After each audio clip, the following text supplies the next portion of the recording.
26 years old, still a virgin, and about to sell her body to a stranger, Casey Weston never imagined her mother's dream would lead to this nightmare. Standing waist-deep in the floodwaters that had destroyed everything she'd worked for, staring at the twisted remains of Weston's Corner coffee shop, Casey realized that sometimes desperation makes monsters of us all. Hurricane Helena's merciless surge had swept through just 5 days ago, but the loan shark's deadline remained unchanged. Find $150,000 in 25 days, or face consequences that made bankruptcy seem merciful. The vintage espresso machine, her mother's pride and joy, saved for with careful pennies over 2 long years, lay twisted and broken beneath the murky water. Hand-painted menu boards that had taken Casey months to perfect floated like casualties of war. The carefully restored vintage furniture that had made this place feel like home to hundreds of loyal customers was now waterlogged wreckage. "No, no, no," Casey whispered, her voice cracking as she waded deeper into the destruction. Her trembling hands reached for a waterlogged photo of her mother, the one she'd kept beside the register for luck. The glass was shattered, the image bleeding colors like tears, but she clutched it to her chest anyway. "I'm so sorry, Mama. I failed you." 4 years of sacrifice had built this dream. 4 years of 16-hour days, surviving on instant noodles and determination, declining dates and social events to nurture something beautiful from nothing. 4 years of transforming her mother's dying wish into this cozy downtown haven, where the aroma of fresh coffee and homemade pastries had created a community of devoted customers. 4 years of believing that hard work could overcome any obstacle, all destroyed in one terrible night. Casey's phone buzzed against her hip, waterlogged, but somehow still functioning. The caller ID made her stomach clench with dread. B. Harrington, Loan Services. She almost didn't answer, knowing that nothing good could come from this conversation. But Brielle Harrington wasn't the type of woman who accepted being ignored. "Hello, Brielle," Casey managed, her voice barely steady. "Casey, darling," came the sickeningly sweet voice that had haunted Casey's nightmares for months. "I just saw the news about the hurricane. Such a terrible tragedy. I do hope you're planning to honor our agreement despite this unfortunate setback." Casey's blood ran cold. Even now, standing in the ruins of her life, Brielle showed no mercy, no understanding, no basic human decency. "Brielle, please, you can see what happened. I need more time." "Time?" Brielle's laugh was like broken glass. "Sweetheart, you've had time. 30 days, remember? That storm doesn't change our contract. $150,000 or—" The pause was filled with menace. "Well, you remember what happens to girls who disappoint me." Casey did remember. She'd seen the photos Brielle had shown her, pictures of other women who'd failed to pay, their faces bruised and swollen, their lives destroyed in ways that went far beyond financial ruin. Brielle Harrington wasn't just a loan shark. She was a predator who enjoyed the hunt as much as the kill. "I'll find a way," Casey whispered, hating herself for the fear in her voice. "I'm sure you will, darling. You're such a resourceful girl, and so untouched. I'm sure that innocence of yours is worth something to someone." The cruel laughter that followed made Casey's skin crawl. 30 days, Casey. Not 31, not 30 and a half. 30. Or my associates will pay you a visit, and trust me, you won't enjoy their collection methods. The line went dead, leaving Casey alone with the sound of dripping water and her own ragged breathing. She wanted to scream, to rage against the unfairness of it all, but what was the point? The universe had already made its position clear. "Casey! Oh my God, Casey!" The voice belonged to Sage Barrett, Casey's best friend since college, who came splashing through the floodwater in designer rain boots that probably cost more than Casey made in a week. Sage worked for a high-end marketing firm and lived the kind of life Casey had always dreamed of. Successful, independent, fearless. "Sage, what are you doing here?" Casey asked, wiping her tears with a soggy sleeve. "I came as soon as I heard." Sage pulled Casey into a fierce hug, not caring about the dirty water or the smell of destruction. "I'm so sorry, honey. I know how much this place meant to you." "It's gone," Casey said simply, feeling hollow inside. "Everything's gone. And I owe Brielle $150,000 in 30 days, or what?" Sage demanded, but Casey just shook her head. Some things were too terrifying to say out loud. They stood in silence for a moment, surrounded by the wreckage of Casey's dreams. Then Sage spoke, her voice careful and measured. "Casey, I need to tell you something. There might be a way out of this." "What do you mean?" Sage took a deep breath. "I have a client at work. Well, not exactly a client, but God, this is going to sound crazy. There's this businessman, incredibly wealthy, who's looking for a surrogate." Casey's heart stopped. "A what?" "A surrogate. Someone to carry his child. He's offering an enormous amount of money, more than enough to pay off your debt and start over. I wasn't going to mention it because I knew you'd never consider it, but now—" "Are you insane?" Casey's voice rose to a near shriek. "Sage, I've never even— I'm still a—" She couldn't finish the sentence, her face burning with embarrassment. "I know," Sage said gently, "and I know how crazy this sounds. But Casey, you're out of options. The banks won't give you a loan. Your insurance won't cover the flood damage, and Brielle isn't going to wait. This could be your only chance." Casey stared at her friend in horror. "You're asking me to sell my body to a stranger?" "I'm asking you to save your life," Sage replied firmly. "This man isn't some creep, Casey. He's a legitimate businessman who wants an heir. Everything would be done through lawyers, with contracts and medical supervision. It would be completely professional." "Professional?" Casey laughed bitterly. "There's nothing professional about what you're describing." "Maybe not," Sage admitted. "But it's legal, it's safe, and it would solve all your problems. You could pay off Brielle, start fresh somewhere new, maybe even open another coffee shop." Casey turned away, unable to look at her friend. The thought of what Sage was suggesting made her stomach turn, but the alternative, Brielle's associates and their collection methods, was even worse. She was trapped between two nightmares, forced to choose which would destroy her more completely. "What's his name?" she heard herself ask, hating the words even as they left her mouth. "Kane Whitmore. He owns Whitmore Enterprises, one of the biggest corporations in the state. Casey, the money he's offering, it's $200,000. $200,000, enough to pay off Brielle with money left over to start again, enough to buy her freedom from this nightmare, even if it meant entering another one." "I need to think," Casey whispered, still clutching her mother's ruined photograph. "You have 30 days, Sage reminded her gently. "Maybe it's time to consider that some prices are worth paying."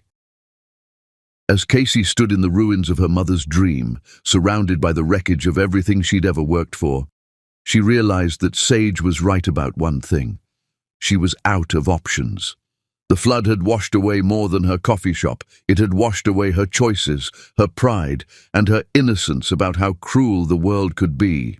In 30 days, she would either find a way to pay Brielle Harrington, or she would face consequences that would make losing her virginity to a stranger seem like a mercy. The decision, it seemed, had already been made for her. Chapter 2. The Devil's Proposition. The devil, Casey discovered, wore Italian leather shoes and commanded attention like gravity. Inescapable, dangerous, and absolutely without mercy. Kane Whitmore didn't acknowledge her entrance into his penthouse office, leaving Casey to stand like a supplicant before his mahogany throne while he finished whatever business commanded his attention. The silence stretched between them, heavy with judgment and the weight of her desperation, while Casey fought the overwhelming urge to flee from this glass tower and the man who ruled it like an emperor surveying his domain. "Miss Weston." His voice carried the refined authority of old money and older power. When he finally lifted his gaze to meet hers, Casey felt her breath catch. She'd expected someone older, someone who looked like the monsters from her worst nightmares. Instead, she found herself studying the most devastatingly handsome man she'd ever encountered, and, undoubtedly, the most ruthless. At 38, Kane Whitmore possessed the kind of masculine beauty that belonged in Renaissance sculptures, sharp cheekbones that could have been carved from marble, a strong jaw shadowed with perfectly groomed stubble and thick black hair that suggested wild passion beneath rigid control. But his eyes held her captive, pale blue like Arctic frost, intelligent and calculating, studying her with the same detached interest a collector might show a potentially valuable acquisition. "Mr. Whitmore," Casey managed, her voice smaller than intended. She'd rehearsed this meeting countless times during sleepless nights since Sage first mentioned his name, but nothing had prepared her for confronting this man who radiated the kind of power that could buy and sell lives with his morning coffee. "Please, sit." The words weren't a request. Everything about Kane Whitmore commanded rather than asked, from his perfect posture to the dismissive gesture toward the leather chair positioned across from his desk like a defendant's dock. Casey sat, feeling like a scholarship student called to the dean's office, hyper-aware of her discount dress and scuffed shoes in this palace of marble and money. His office was a monument to success and intimidation.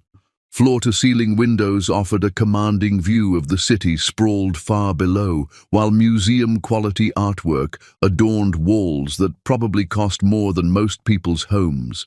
Everything was pristine, controlled, perfect, just like the man who reigned over it all. "Kieran Sullivan, my attorney, mentioned you're interested in our arrangement," Kane said, his tone as businesslike as a board meeting. "I trust he explained the general terms?" Casey's throat felt parched. He mentioned you're seeking a surrogate." "I'm seeking a woman to bear my heir," Kane corrected with surgical precision. "Nothing more, nothing less." "This is a business transaction, Miss Weston, not a romantic fantasy. You would carry my child for 9 months, deliver safely, and depart $200,000 wealthier. Are you capable of such an arrangement?" The stark coldness in his voice made Casey's skin crawl.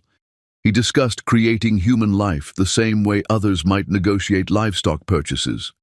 "Mr. Whitmore, I should be honest. I'm not experienced with—" "You're a virgin."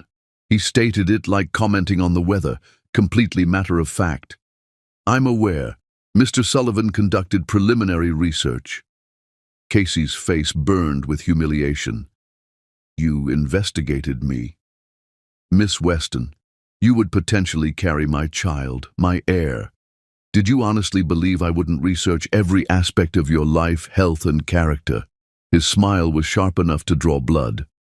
"I know about your coffee shop, your debt to Miss Harrington, your mother's medical expenses that initiated your financial difficulties.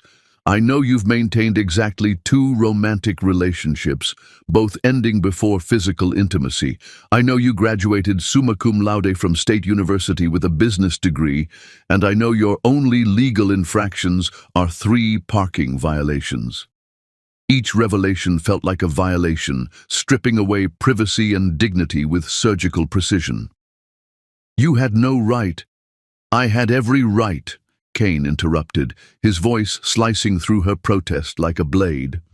"When you agreed to this meeting, you surrendered that right. This is how my world operates, Miss Weston. Information is power, and I don't make critical decisions without complete intelligence." Casey wanted to stand, to walk out of this sterile office and never return.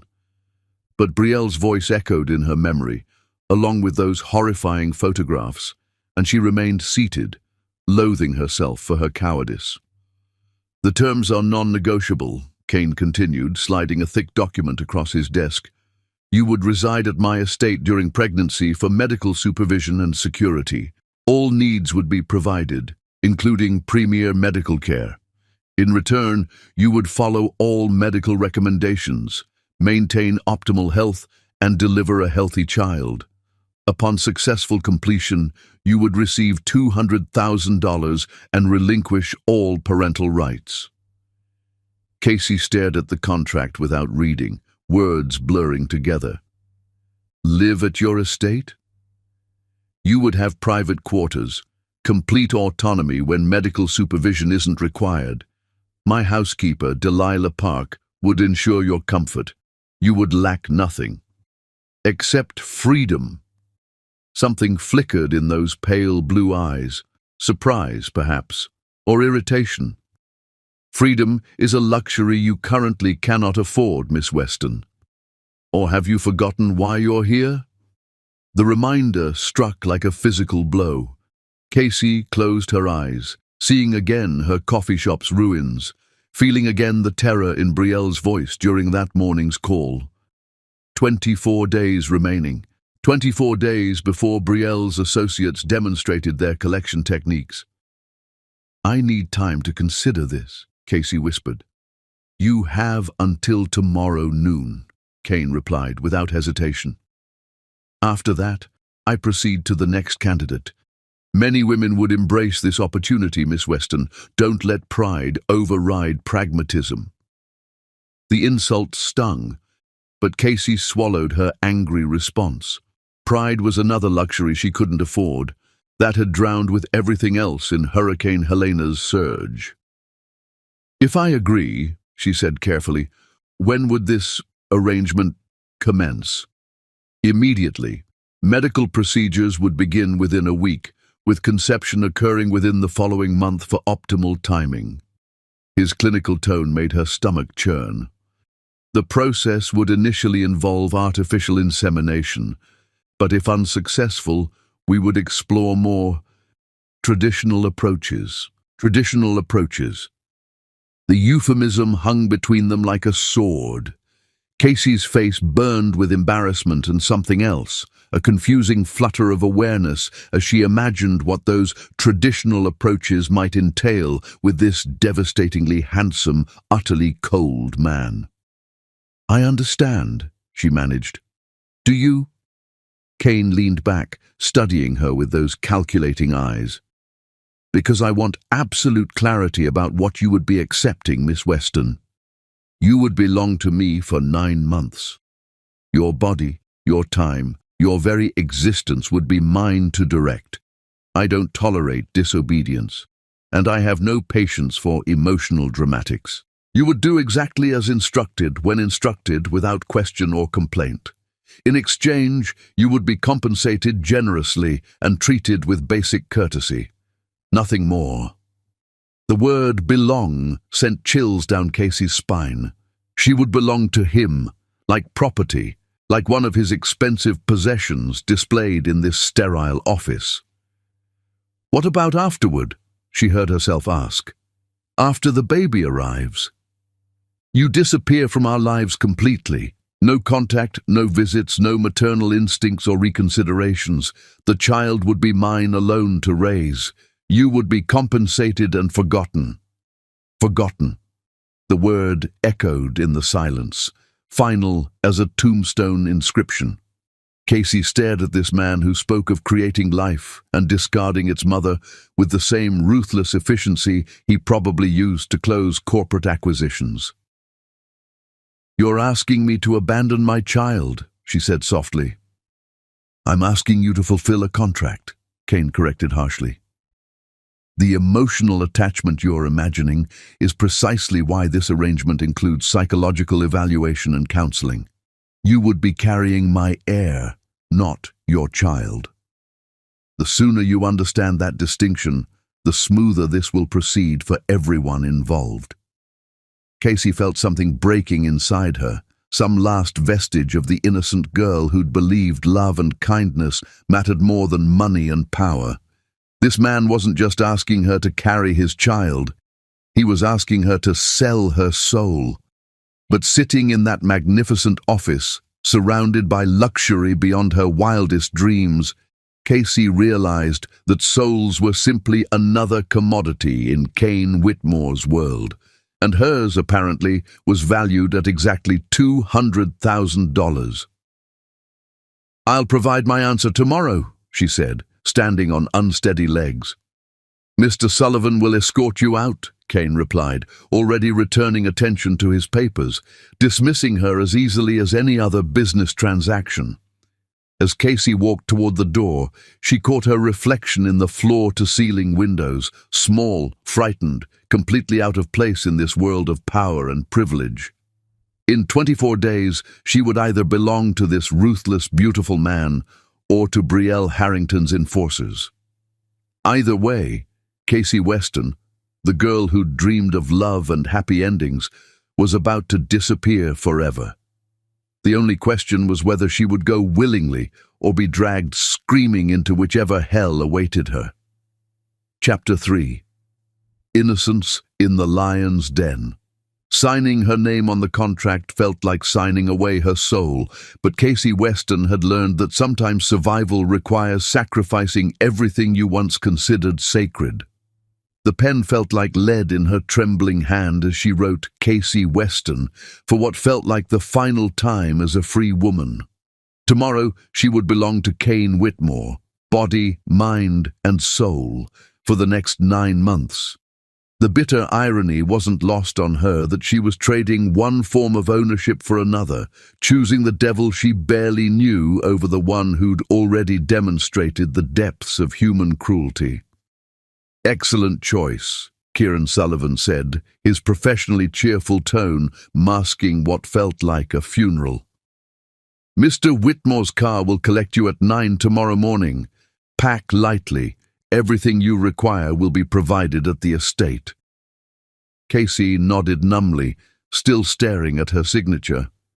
24 hours ago, she'd been Casey Weston, struggling entrepreneur and dreamer. Now she was simply a vessel, a carefully contracted means to an end for a man who collected people the way others collected fine art. "Miss Weston," Kieran's voice seemed distant. "Are you all right?" "I'm fine," she lied, standing on legs that felt like water. "I'll be ready." But nothing could have prepared her for the reality of entering Kane Whitmore's world. The limousine that arrived at her modest apartment building the next morning was longer than some people's homes, all black leather and tinted windows that screamed wealth and isolation. The driver, a kind-faced man named Marcus, who looked to be in his 60s, helped her with her single suitcase. A pathetic reminder of how little she owned compared to the man who now owned her. "First time to Whitmore Manor, miss?" Marcus asked as they glided through traffic with the supernatural silence that only unlimited money could buy. "Yes," Casey whispered, watching the city give way to rolling hills and perfectly manicured landscapes that grew more impressive with each passing mile. "Been working for the family for 15 years, Marcus said gently, seemingly sensing her anxiety. "Master Kane can seem intimidating at first, but he's fair. And Mrs. Park, that's the housekeeper, she's been preparing your rooms for weeks. Real excited to have another woman in the house." Another woman. The words reminded Casey that she would be living in Kane's private sanctuary, sharing his space, existing in his carefully controlled universe. The thought made her stomach clench with anxiety and something else she refused to acknowledge. When Whitmore Manor finally came into view, Casey's breath caught in her throat. This wasn't merely a house, it was a testament to 3 generations of accumulated power. The massive structure rose from perfectly maintained gardens, like something from a Gothic novel, pale stone and soaring windows, with turrets and gables that spoke of old money and older secrets. Fountains and sculptures dotted the landscape, each probably worth more than her destroyed coffee shop. "Welcome to Whitmore Manor," Marcus said with obvious pride. "Been in the family since 1892. Master Kane's great-grandfather built it for his bride. 3 generations of wealth and privilege, of people who commanded rather than asked, who owned rather than rented. Casey felt like an imposter approaching the marble steps, a fraud in her best dress from a discount store, about to enter a world where her entire life's savings wouldn't cover a single piece of furniture. The massive oak doors opened before she could knock, revealing a woman in her early 50s with kind hazel eyes and silver-streaked brown hair pulled back in an elegant chignon. Her face lit up with genuine warmth when she saw Casey, the first real kindness Casey had encountered since agreeing to this arrangement. "You must be Casey. I'm Delilah Park, the head housekeeper. Welcome to your new home, dear." Home. The word felt foreign on Delilah's lips, but Casey forced a smile. "Thank you, Mrs. Park." "Oh, just Delilah, please, come in, come in. Let me show you around." Delilah took Casey's arm with maternal gentleness, leading her into a foyer that belonged in a palace. "I know it's overwhelming at first, but you'll settle in beautifully. I can always tell when someone has good bones." The tour that followed was a journey through 3 centuries of accumulated treasures, room after room of museum-quality antiques, paintings by masters Casey had only seen in art history books, Persian carpets that probably predated her family's arrival in America. Everything was immaculate, precisely placed, and utterly without warmth, just like its owner. "The manor has 42 rooms," Delilah explained as they walked through a portrait gallery lined with stern-faced Whitmore ancestors. "Master Kane uses perhaps 10 of them regularly. It gets quite lonely, if you ask me. A house this size needs laughter, needs life." They passed through a music room with a concert grand piano that looked untouched, a library with leather-bound volumes reaching to a 20-foot ceiling, and a conservatory filled with exotic plants, but no signs of human enjoyment. "Here's your wing," Delilah said, opening French doors that revealed a suite of rooms more luxurious than any 5-star hotel Casey had ever imagined. "Master Kane specifically requested that you have complete privacy and comfort." The sitting room was decorated in soft lavender and cream, with a marble fireplace, plush seating, and floor-to-ceiling windows overlooking what appeared to be a private garden. Beyond it lay a bedroom with a 4-poster bed draped in silk that probably cost more than Casey's monthly rent, and a bathroom larger than her entire former apartment. "It's breathtaking," Casey said honestly, even as she felt like a bird in an extremely expensive cage. "I'm so glad you approve. Master Kane spent considerable time selecting everything personally. He has exquisite taste when he applies himself." Delilah beamed with pride. "He can be quite thoughtful when he chooses to be." Thoughtful wasn't the word Casey would have used for the man who'd spoken of owning her like property, but she simply nodded. "Now, there are some household routines we should discuss," Delilah continued, her tone becoming more serious. "Master Kane maintains very specific schedules. Breakfast is served at 7 sharp in the morning room. He's quite particular about punctuality. Lunch at 1, dinner at 7. He prefers consistency above all else." "Of course," Casey murmured, mentally cataloguing the rules. She was already being trained like an expensive pet. "He typically works in his study until 10 each evening. Business never stops, I'm afraid. He dislikes interruptions unless there's an emergency. And Casey, dear," Delilah's voice dropped to a confidential whisper, "he's not an easy man to understand. He's been hurt deeply, you see, and it's made him guarded, but there's goodness in him, buried deep. You just have to be patient enough to find it." Before Casey could ask what she meant, footsteps echoed in the hallway, expensive Italian leather on marble floors, approaching with the measured pace of a man who owned everything he surveyed. "That'll be Master Kane," Delilah said, automatically straightening her posture. "He'll want to review the household expectations with you personally." Casey's heart hammered against her ribs as the footsteps grew closer. She'd thought herself prepared to see him again, but nothing could have readied her for the impact of Kane Whitmore in his natural habitat.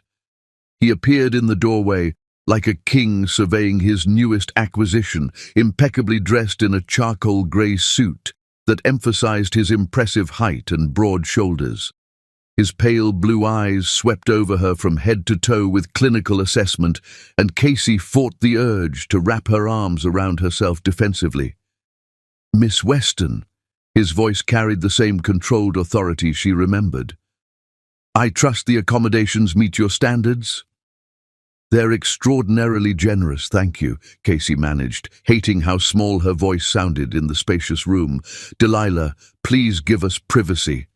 The housekeeper bobbed her head and hurried away, leaving Casey alone with the man who now controlled every aspect of her existence. The silence stretched between them, heavy with unspoken power dynamics and the weight of the contract that bound her to him.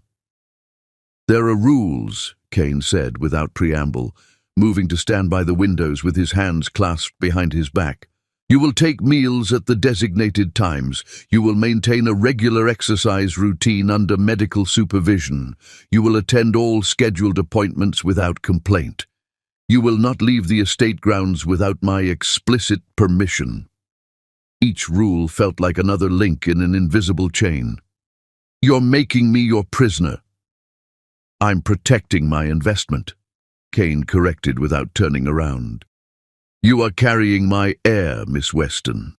Your health, safety and well-being are now my responsibility. I don't take such responsibilities lightly. What if I need to go somewhere, see friends, handle personal matters? You no longer have personal matters. Your only concern for the next 9 months is the successful completion of your pregnancy." His tone brooked no argument. "As for friends, they may visit here if I approve them first." Casey felt tears threatening, but she refused to let them fall. She wouldn't give him the satisfaction of seeing her break down. "I want to be absolutely clear about one thing," Kane continued, turning to face her.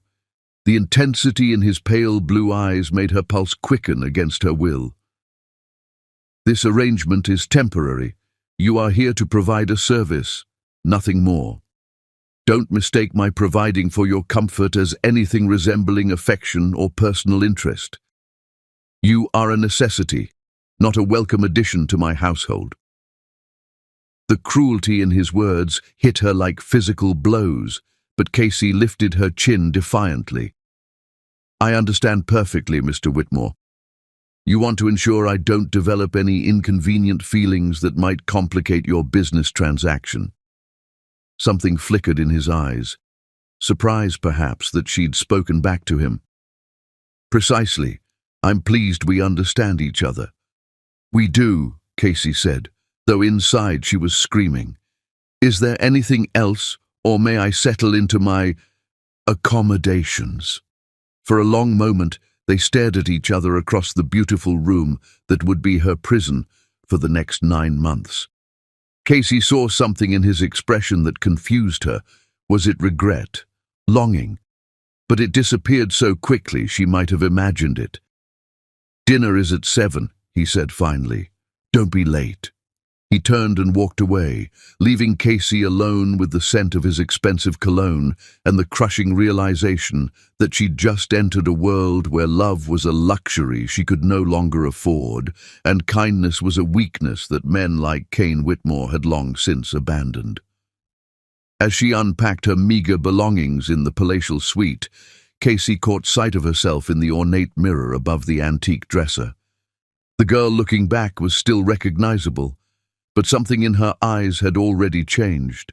The innocence remained, but it was shadowed now with the knowledge of what desperation could drive a person to accept. In 9 months, she would walk out of this magnificent prison $200,000 richer and completely transformed.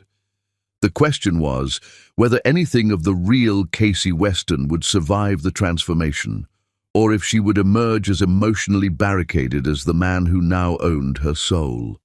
Outside her window, storm clouds gathered over the estate's perfect gardens, and Casey couldn't help but think they were an omen of the tempest to come.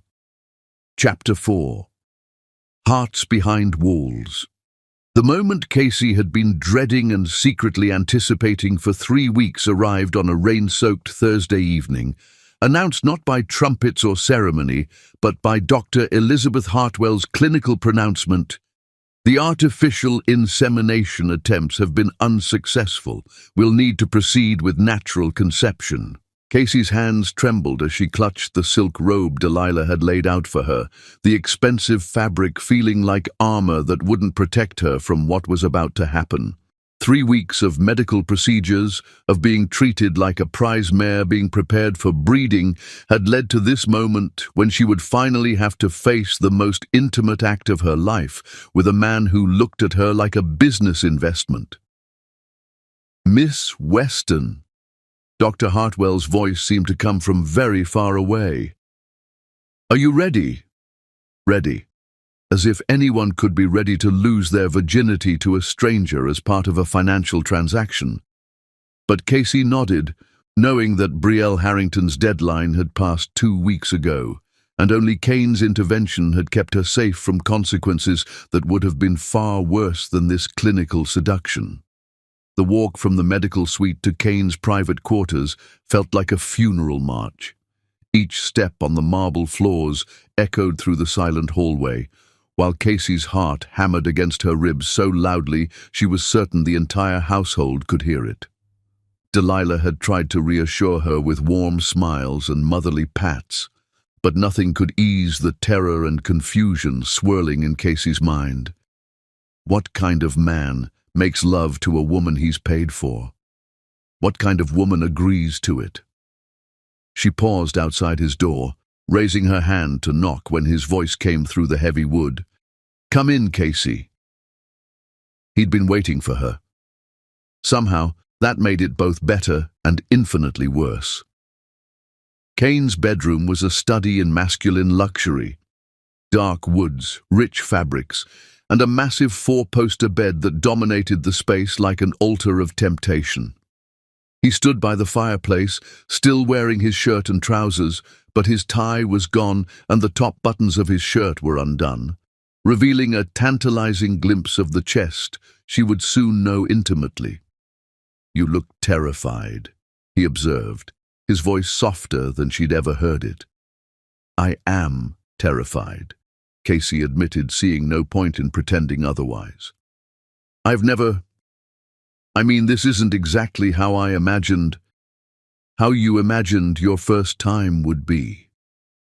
Kane moved closer, and Casey caught the scent of his cologne, mixed with something darker, more masculine. "What did you imagine?" The question caught her off guard.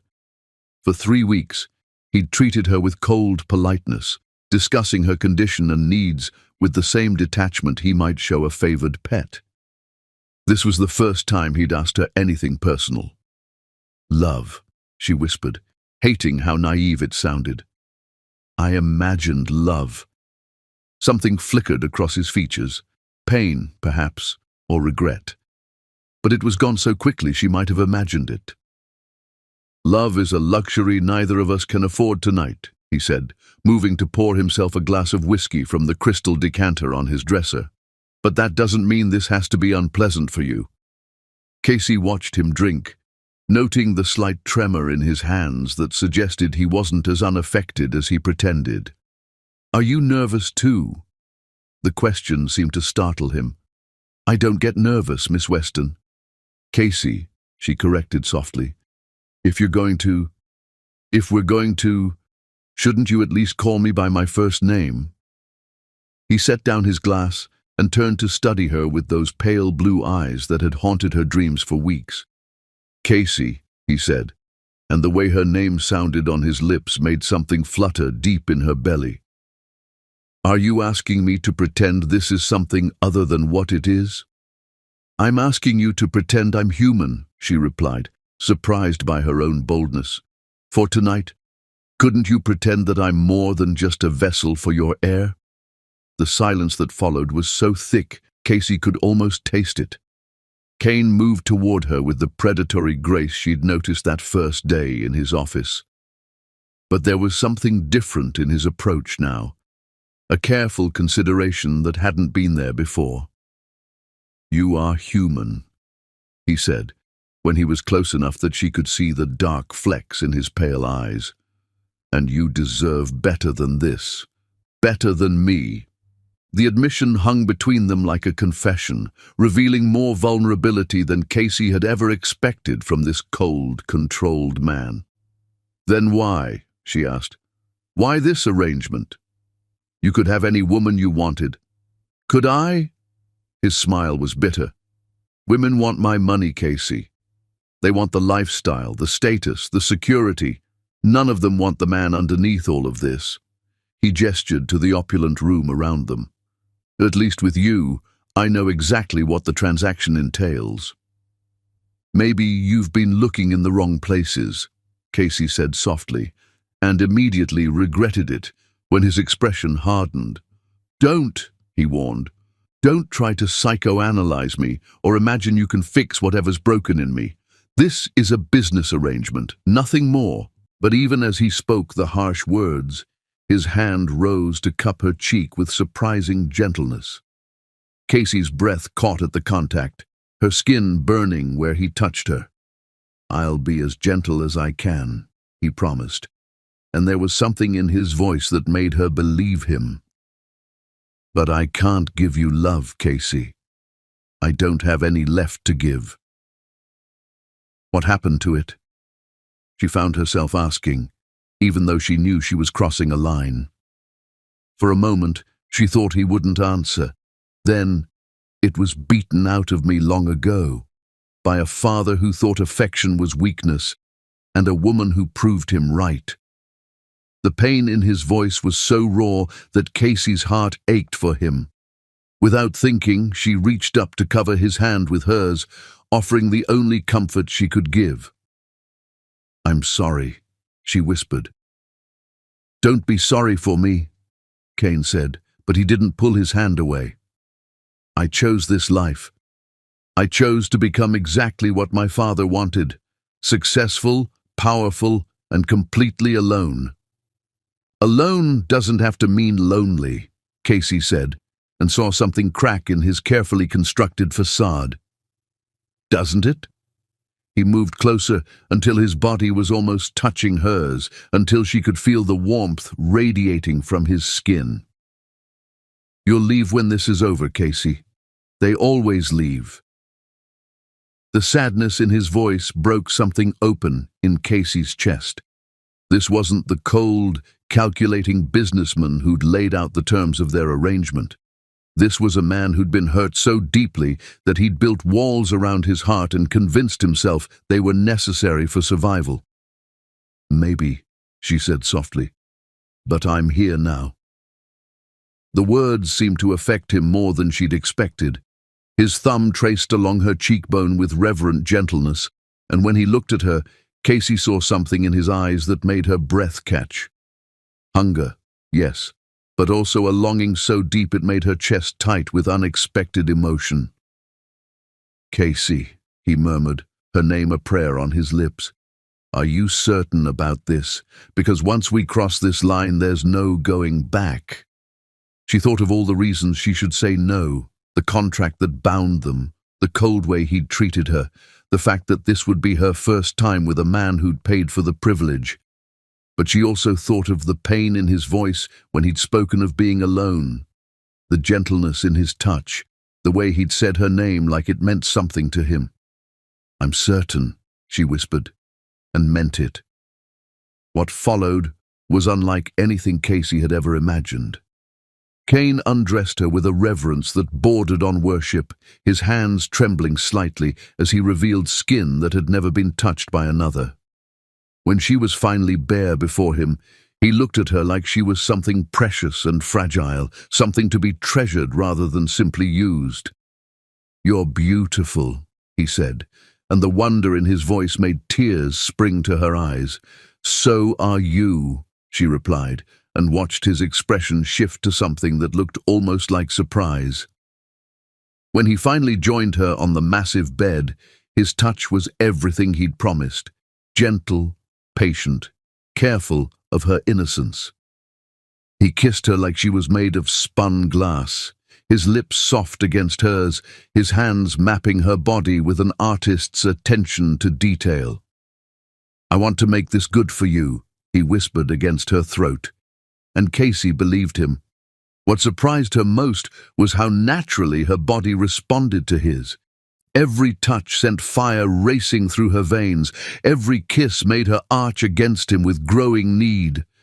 When the moment finally came for them to become one, he was so careful, so tender, that the pain was overshadowed by the overwhelming sensation of completion. "Casey," he breathed her name as he moved within her, and for a moment, just one perfect moment, she could almost believe this was about more than business. She could almost believe he cared for her, that this meant something to him beyond the clinical necessity of conception. In the aftermath, as they lay tangled together in the silk sheets, Casey found herself studying the man beside her. In sleep, Kane's face lost its harsh edges, revealing the vulnerability he worked so hard to hide.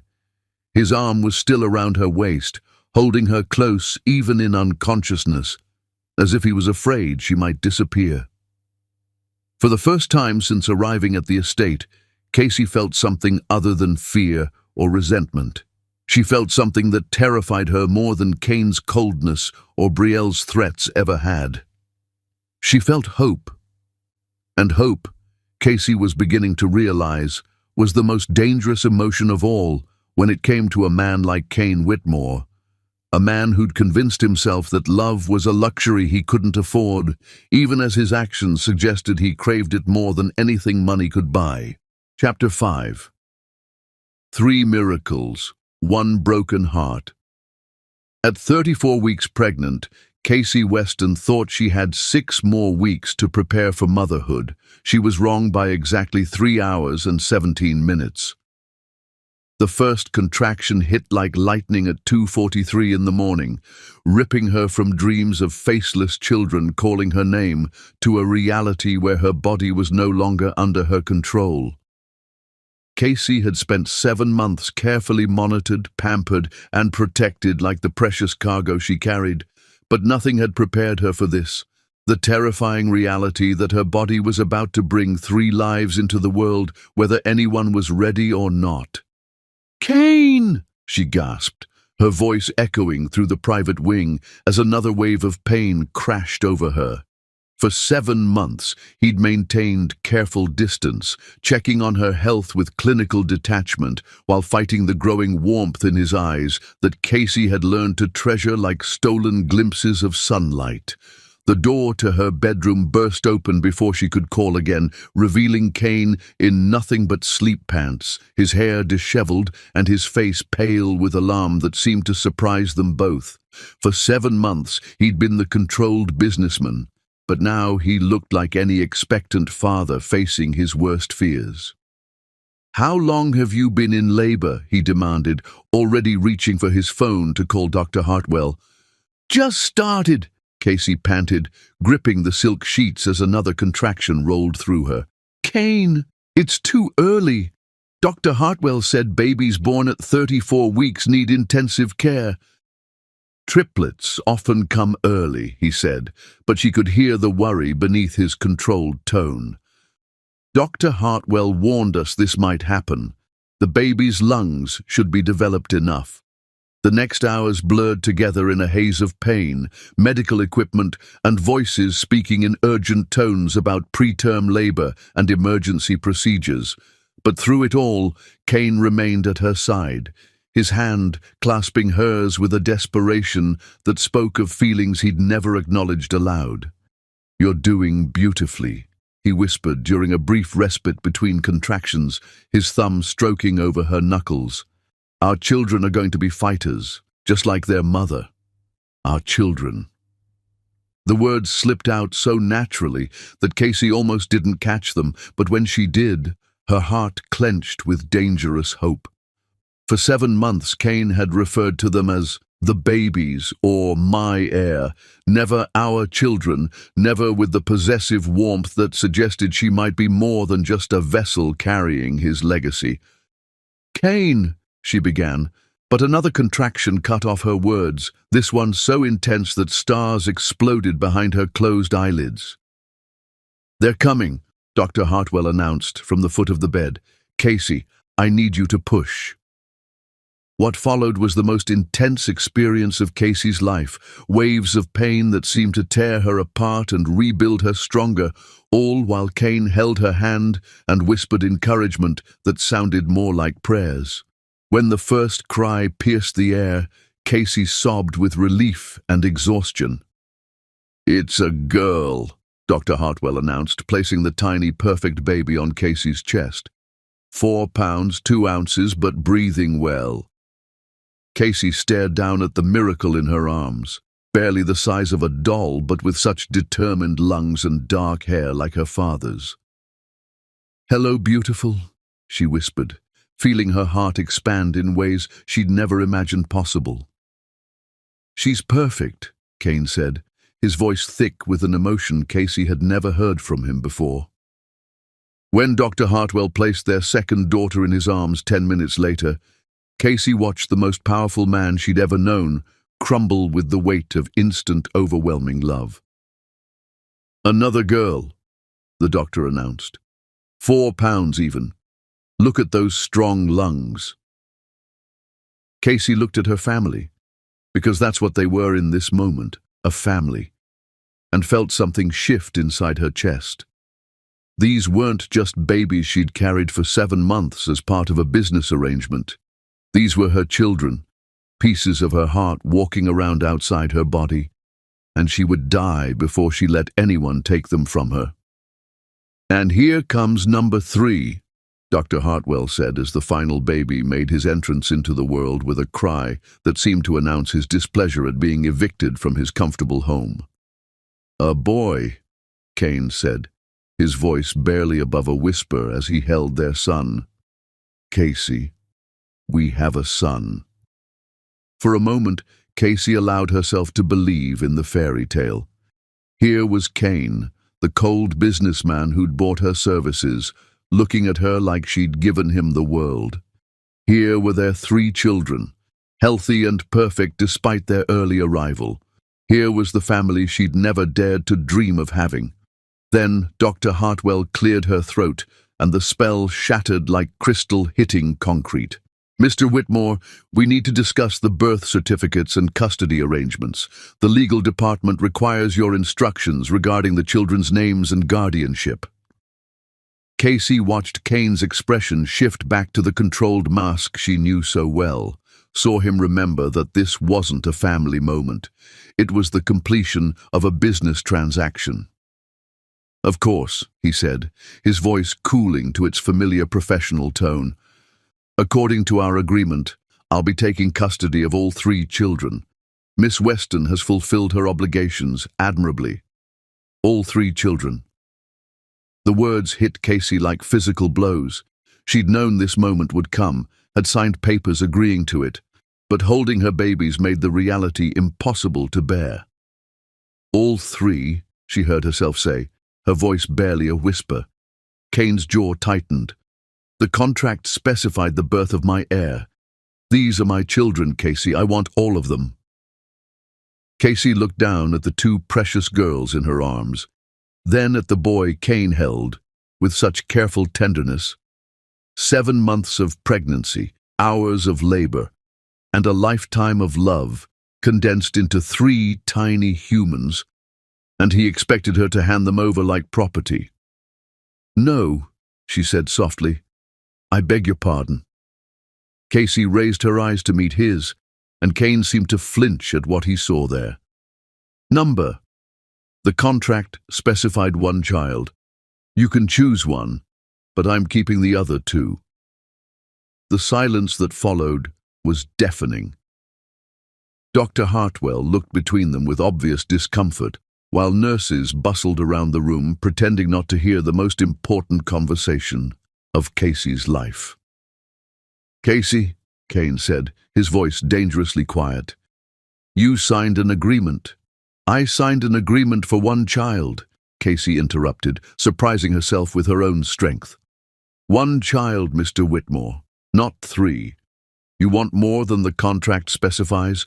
Then we renegotiate. There's nothing to negotiate. These are my children.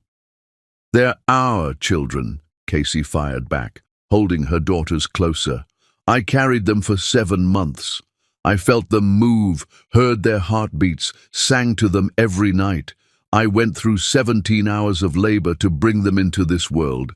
I gave birth to them.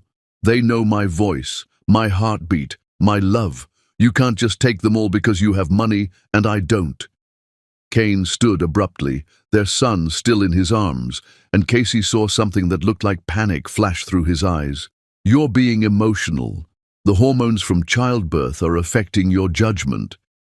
My judgment is perfectly clear, Casey said, her voice growing stronger with each word. I love these children, all 3 of them.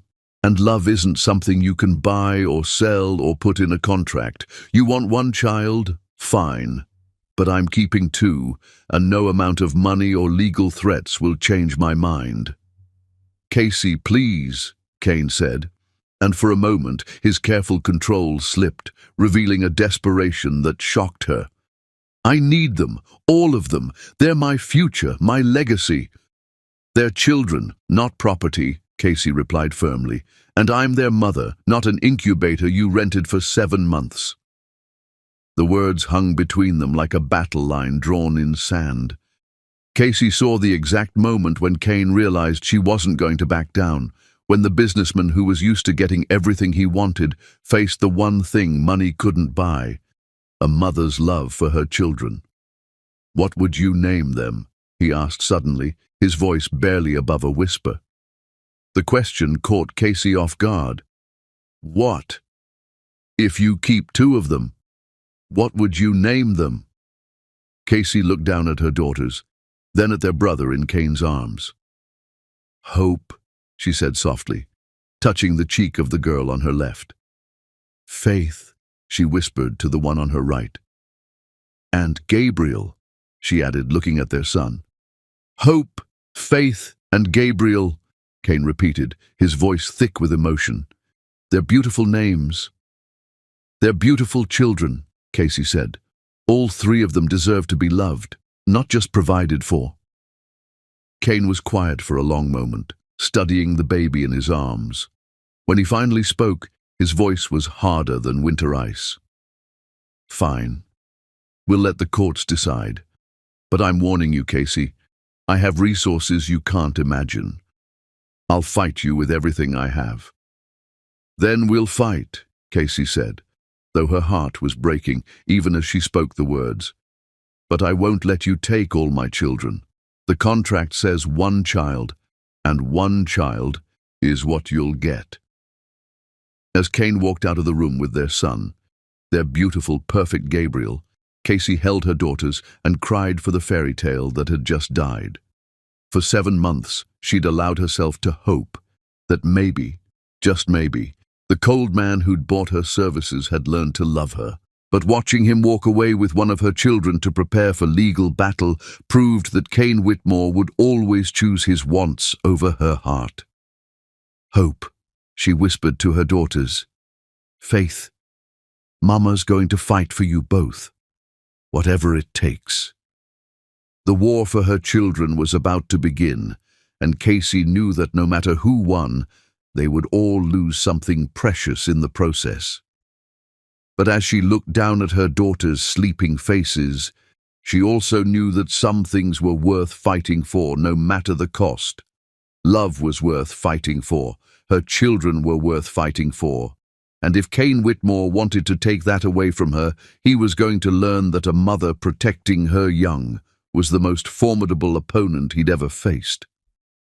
Outside her window, dawn was breaking over the estate's perfect gardens, but Casey felt like her world was ending.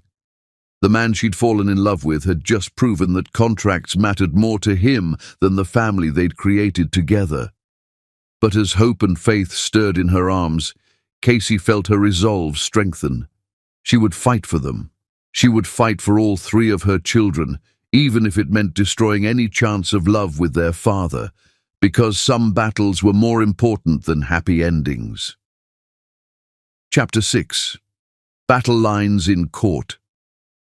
3 weeks after giving birth to triplets, Casey Weston sat in family court feeling like David facing Goliath, except Goliath wore a $5,000 suit and had an army of lawyers ready to prove that love was no match for unlimited resources. "The matter before this court today," Judge Rowan Mitchell announced, her authoritative voice carrying the weight of Solomon's wisdom as she surveyed the packed courtroom, "concerns the custody of 3 minor children born from a surrogacy arrangement between petitioner Cain Whitmore and respondent Casey Weston." Casey's hands trembled as she clutched the photos of Hope, Faith, and Gabriel, 3 weeks old now, and every day without them felt like dying slowly. Across the aisle, Cain commanded an army of attorneys in Italian suits, their leather briefcases undoubtedly filled with contracts and precedents designed to reduce her children to legal commodities. Her court-appointed attorney, Janet Rodriguez, looked painfully young beside the silver-haired legal powerhouse that was Marcus Sterling. But when Janet stood to address the court, her voice carried a passion that money couldn't purchase. "This case represents a fundamental question about parental rights versus contractual obligations," Janet began. "My client carried these children for 7 months, gave birth to them, and has clearly established maternal bonds. The contract specified 1 child. She's willing to honor that agreement while exercising her parental rights to the remaining 2 children." Marcus Sterling rose with theatrical precision, his presence commanding immediate attention. "With respect, this is a straightforward contract enforcement matter. Miss Weston entered into a binding legal agreement with full knowledge of the terms. The unexpected birth of triplets doesn't void the fundamental premise. All children born from this arrangement belong to my client, who has both the means and the legal right to raise them." Judge Mitchell's expression remained neutral as she reviewed the case files. "Mr. Sterling, please present your client's position." Sterling opened his briefcase with courtroom flair. "Mr. Cain Whitmore is 38 years old, with a net worth exceeding $2 billion. He is the CEO of Whitmore Enterprises, a Fortune 500 company employing over 50,000 people. He sought this surrogacy arrangement because he recognizes the importance of securing his legacy and providing his heirs with every possible advantage."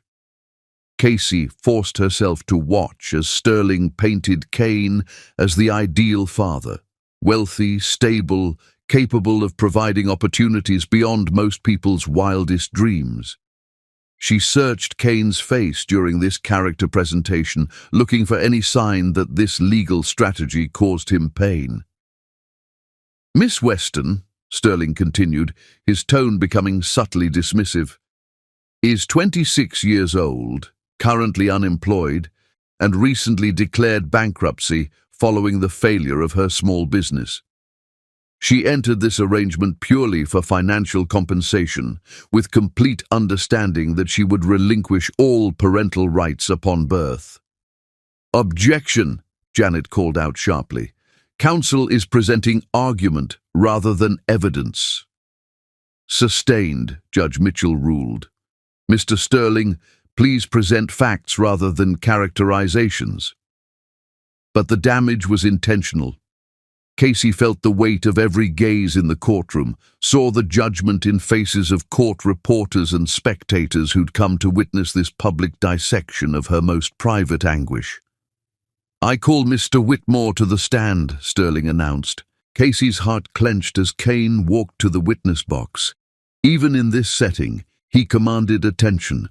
Tall, imposing, devastatingly handsome in his charcoal suit. But she could see the tension in his shoulders, the careful control that kept his emotions locked away. "Mr. Whitmore," Sterling began, "please explain your decision to pursue surrogacy." Cain's voice was steady, professional. "I wanted to establish a family legacy," After careful consideration, surrogacy seemed the most practical approach to achieving this goal. Why not pursue traditional relationships or adoption? Casey watched Kane's hands tighten on the rail. Previous romantic relationships proved incompatible with my business responsibilities.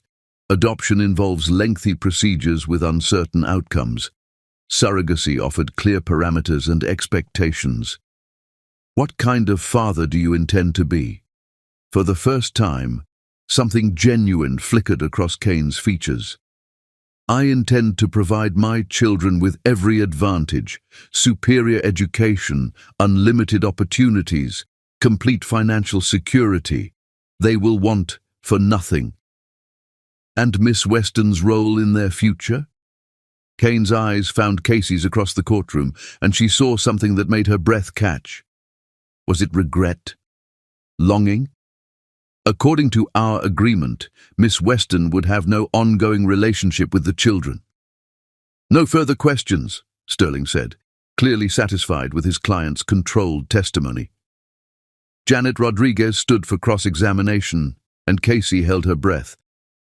Mr. Whitmore, you mentioned providing your children with every advantage. Does that include emotional support and affection? Kane's jaw tightened almost imperceptibly. Naturally. But love isn't mentioned anywhere in your contract with Miss Weston, is it? Janet pressed. Can you guarantee you'll love these children, not just provide for them? The courtroom fell silent. Casey watched Kane struggle with the question, saw his carefully constructed walls threatening to crack under judicial scrutiny. Love is not a legal requirement for custody, he said finally. Perhaps not legally, but certainly parentally, Janet continued. Mr. Whitmore, during Miss Weston's pregnancy, how often did you inquire about her emotional well-being? Doctor, Hartwell provided comprehensive medical reports. I asked about emotional well-being. Did you ever ask how she was feeling, whether she was lonely, whether carrying your children was emotionally challenging for her? Casey saw Kane's mask beginning to slip.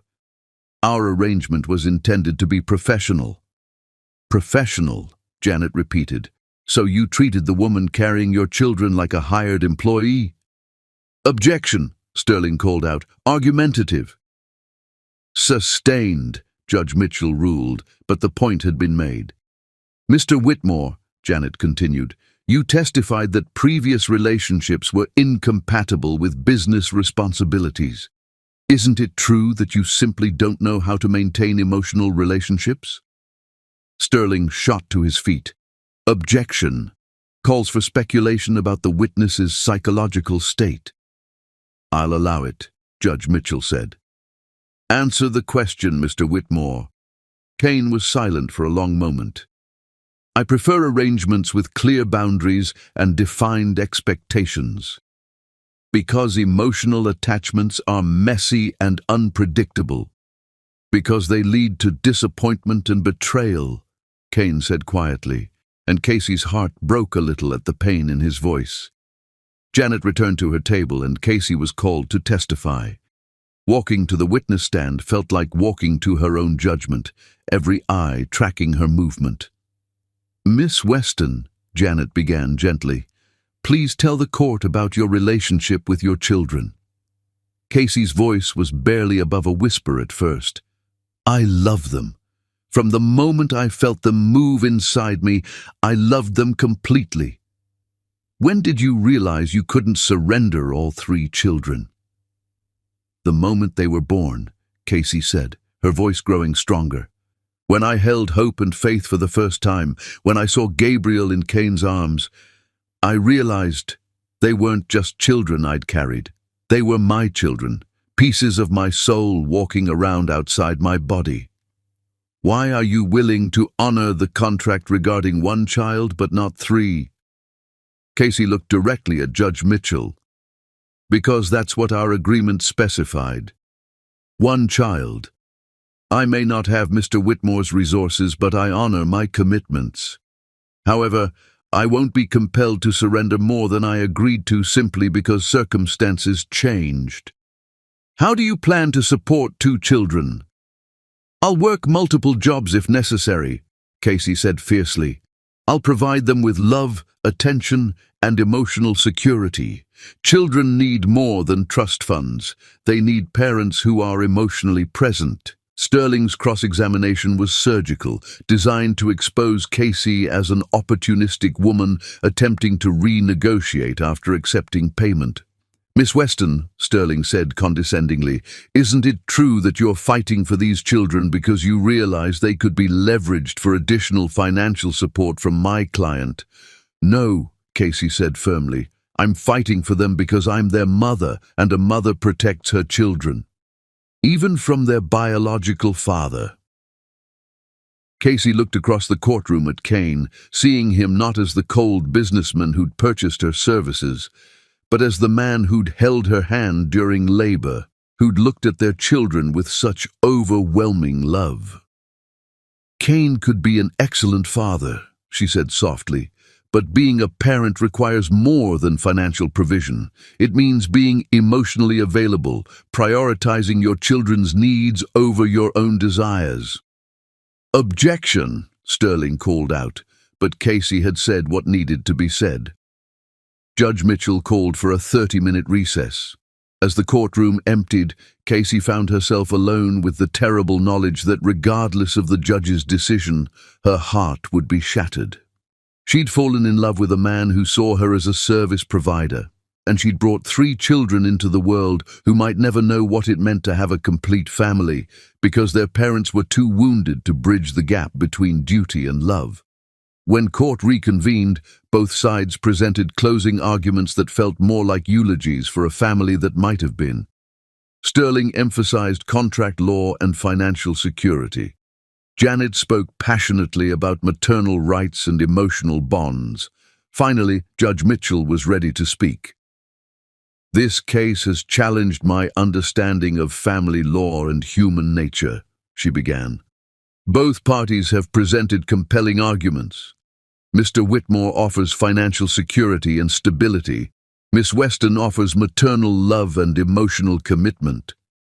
Casey gripped her chair until her knuckles went white. However, Judge Mitchell continued, the welfare of 3 newborn children must supersede all other considerations. These babies need stability, love, and the opportunity to bond with both biological parents. The judge paused, and in that silence, Casey heard her future being decided. Therefore, I am ordering an unprecedented arrangement. And Casey knew that whatever came next would change all their lives forever. Controlled testimony. Janet Rodriguez stood for cross-examination and Casey held her breath. Mr. Whitmore, when you say previous relationships proved unsuitable, what exactly do you mean? Kane's jaw tightened. I prefer not to discuss my personal history. But this case is about your fitness as a parent, isn't it? Your ability to provide emotional support, not just financial. I can provide everything my children need, including love, Janet pressed, because love isn't mentioned anywhere in your contract with Miss Weston. The courtroom fell silent. Casey watched Kane struggle with the question, saw the careful walls he'd built around his heart threatening to crack under judicial scrutiny. Love is not a legal requirement for custody, he said finally. But it should be a parental requirement, shouldn't it? Janet continued. Mr. Whitmore, during Miss Weston's pregnancy, how often did you check on her emotional well-being? Dr. Hartwell provided regular reports on her health. I asked about emotional well-being. Did you ever ask how she was feeling? Whether she was lonely? Whether carrying your children was emotionally difficult for her? Casey saw Kane's mask beginning to slip. The arrangement was meant to be professional. Professional, Janet repeated. So you treated the woman carrying your children like an employee. Objection, Sterling called. Argumentative. Sustained, Judge Mitchell ruled, but the damage was done. Janet Rodriguez returned to her table and Casey was called to testify. Walking to the witness stand felt like walking to her own execution, every eye in the courtroom tracking her movement. "Miss Weston," Janet began gently, "please tell the court about your relationship with your children." Casey's voice was barely above a whisper at first. "I love them. From the moment I felt them move inside me, I loved them completely."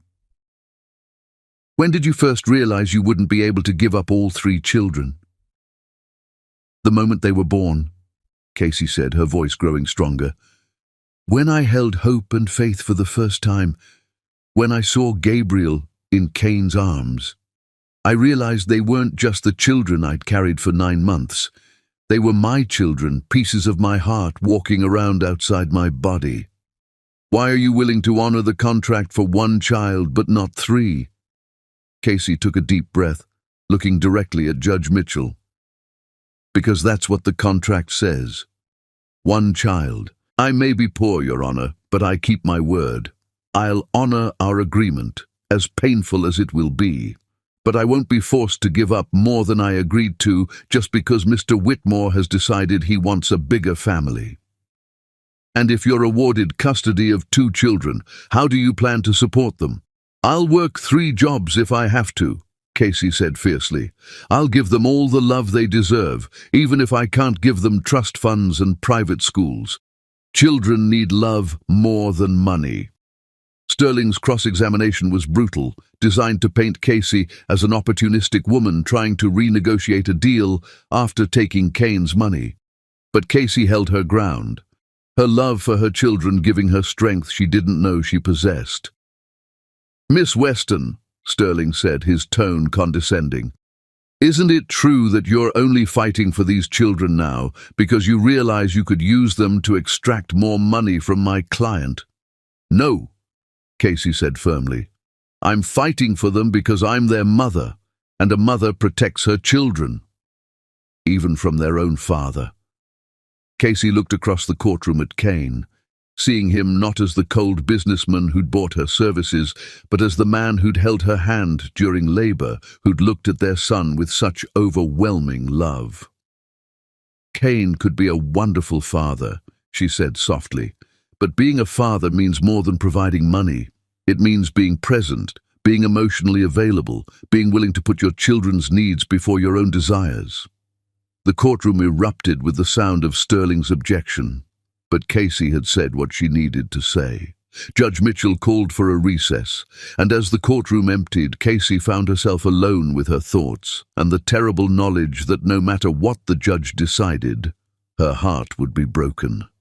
She'd fallen in love with a man who saw her as a service provider, and she'd brought 3 children into the world who would never know a whole family because their parents were too wounded to bridge the gap between duty and love.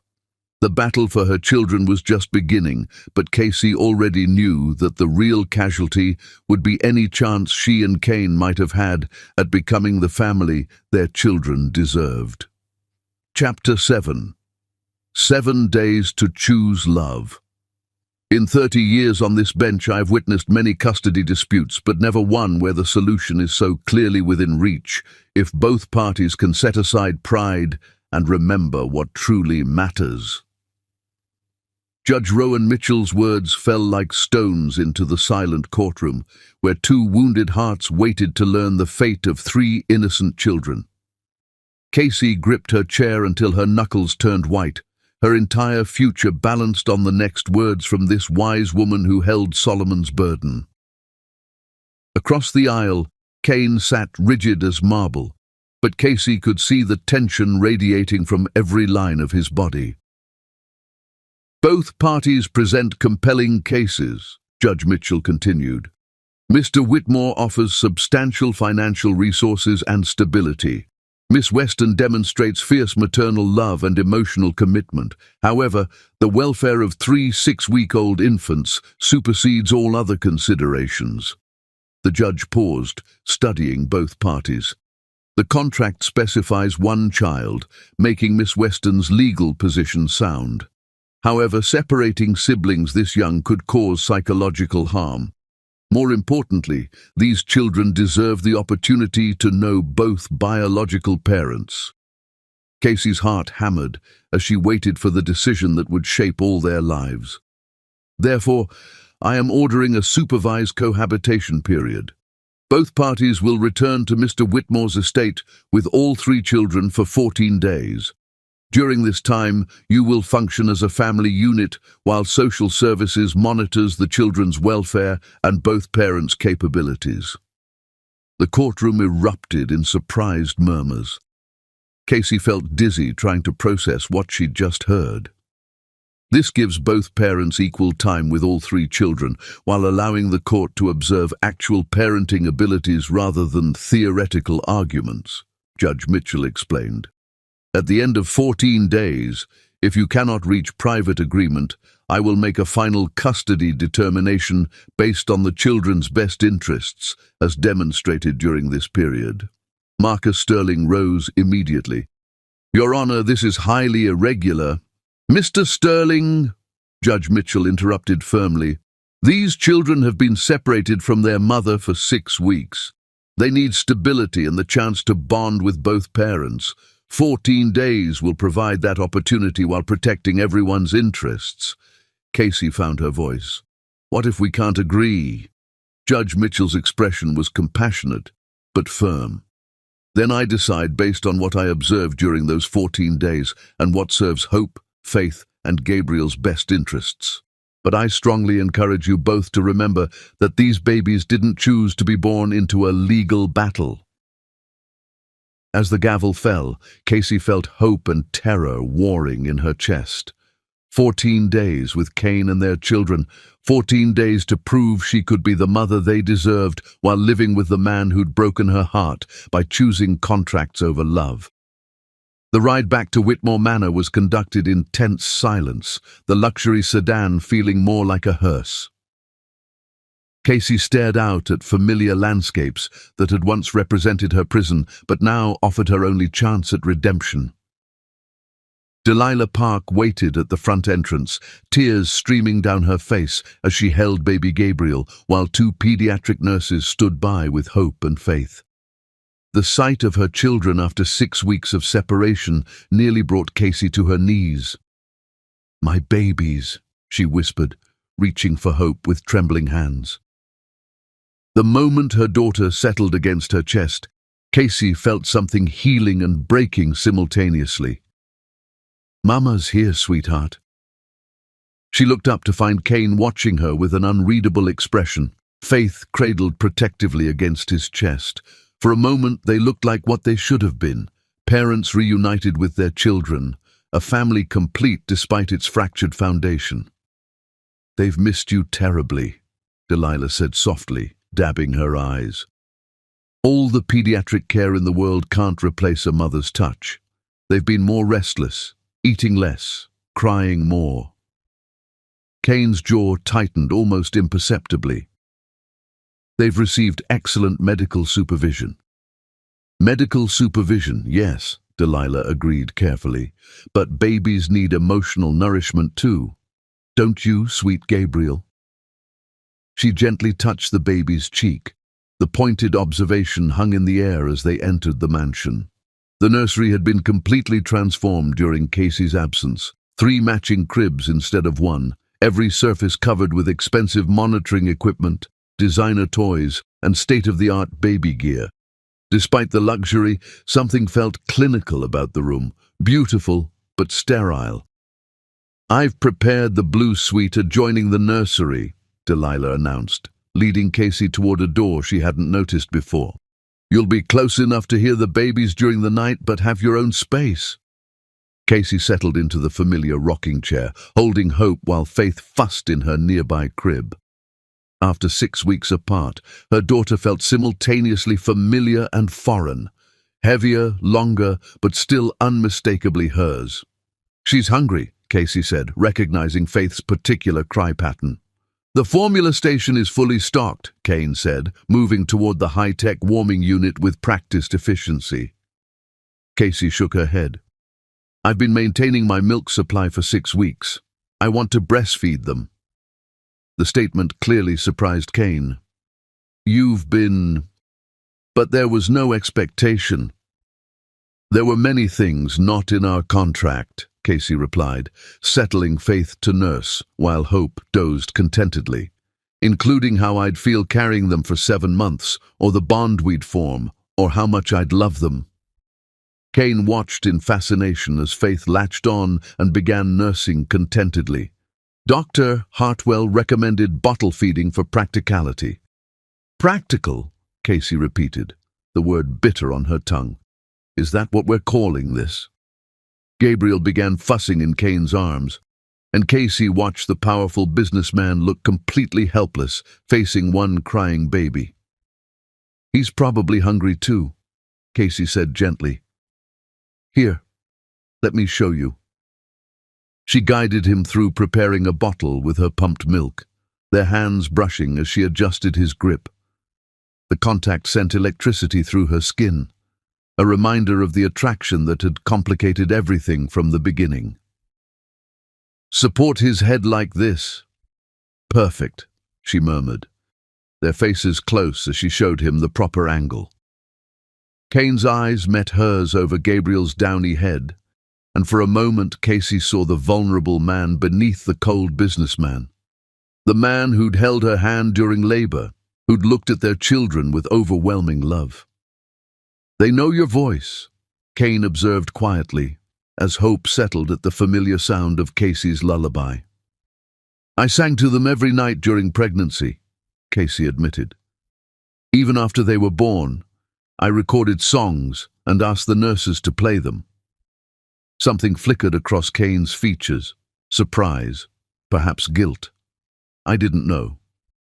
There are many things you don't know about me, Casey said without accusation. Just as there are things I don't know about you. The next hour passed in surprisingly comfortable cooperation as they worked together to feed and change all 3 babies. Casey marveled at how naturally Kane seemed to take to fatherhood when he dropped his walls, how gentle his large hands were with their tiny children. Why did you really want children? Casey asked as they settled the babies for naps. Not the legacy answer, the real reason. Kane was quiet so long Casey thought he wouldn't answer. Then, I grew up in this house. Beautiful, enormous, empty. My father was always working, always distant. My mother cared more about social obligations than parenting. I swore if I ever had children, things would be different. But you've been working constantly since they were born, Casey pointed out gently. I thought providing for them was enough, ensuring they had everything I lacked, security, opportunity, freedom from financial worry. His voice was barely audible. I didn't realize that what I wanted most was what I never had, a real family. Casey's heart ached for the lonely child he'd been. It's not too late. They're only 6 weeks old. You can still be the father you wanted to have. Kane looked at her with eyes full of hope and fear. And you? Could you be happy here, with them? With ... He didn't finish, but the unspoken word hung between them. Casey looked around the nursery at their sleeping children, at this man who'd bought her services, but might have found something more precious. Ask me again in 13 days, she said. When we both know what we're really choosing. 14 days stretched ahead of them. 14 days to discover whether the wall between them could become a foundation instead, whether 2 broken people could heal enough to give their children the family they deserved. The question was whether love could grow where only contracts had existed before. Drain from her face as she tried to process what she'd just heard. 7 days living with Kane, as if they were a real family, caring for their children together, pretending that love might be possible between 2 people who'd started their relationship with a business transaction. Your Honor, Sterling objected, rising to his feet. This is highly irregular. There's no legal precedent. Mr. Sterling, Judge Mitchell interrupted, her voice carrying the authority of decades on the bench. These children are 3 weeks old. They need stability, nurturing, and the opportunity to bond with both biological parents. 7 days will give them that chance while allowing both parties to observe each other in the role of parent rather than adversary. Casey found her voice. And if we can't reach an agreement? Judge Mitchell's expression softened slightly. Then I will make the decision for you based on what I observed during those 7 days and what serves the children's best interests. But I strongly encourage you both to remember that these babies didn't ask to be born into a legal battle. They deserve parents who can put their needs first. As the gavel fell, ending the most surreal court session of Casey's life, she felt a mixture of hope and terror that made her legs weak. 7 days with Cain and their children, 7 days to prove she could be the mother Hope, Faith, and Gabriel deserved, while living under the same roof as the man who'd broken her heart by treating their love like a business transaction. The ride back to Whitmore Manor was conducted in painful silence, the luxury sedan feeling more like a hearse as Casey stared out the window at the familiar landscapes that had once represented her prison. Now, they felt like a countdown to either salvation or the final destruction of her dreams. Delilah Park waited at the front door with tears streaming down her kindly face, holding baby Gabriel, while 2 nurses stood by with hope and faith. The sight of her children, her beautiful, perfect children, after 3 weeks of separation, nearly brought Casey to her knees. "My babies," she whispered, reaching out with trembling hands to take Hope from the nurse. The moment her daughter's tiny body settled against her chest, Casey felt something inside her healing and breaking simultaneously. "Mama's here, sweetheart. Mama's here." She looked up to find Cain watching her with an expression she couldn't read. Gabriel cradled against his chest with the same protective tenderness she remembered from the hospital. For a moment, they looked like what they should have been. A family reunited, parents sharing the joy of their children. "They've been asking for you," Delilah said softly, wiping her eyes. "Well, as much as babies can ask, but they've been fussier than usual, haven't they, Master Cain?" Cain's jaw tightened slightly. "They're fine, Delilah. They've had excellent care." "Excellent medical care," Delilah corrected gently. "But babies need more than that, don't they?" The housekeeper's pointed words hung in the air as she led them inside. The nursery had been transformed during Casey's absence. 3 cribs instead of 1. Every surface covered with toys and blankets and all the expensive baby equipment money could buy. But despite the luxury, something felt cold about the room, sterile in its perfection. "I've prepared the adjoining suite for Miss Casey," Delilah announced. "You'll be close enough to hear the babies, but have your privacy." Privacy. As if privacy mattered when her children had been sleeping in this beautiful nursery without their mother for 3 weeks. Casey settled into the rocking chair she remembered from her pregnancy, holding Hope while Faith fussed in her crib nearby. "She's hungry," Casey said, recognizing the particular cry that meant feeding time. "The bottles are prepared," Cain said, moving toward the warming station with efficient movements. Casey shook her head. "I'm breastfeeding. I've been pumping and storing milk for 3 weeks, waiting to see my babies again." The statement seemed to surprise Cain. "You've been..." But the contract said nothing about breastfeeding.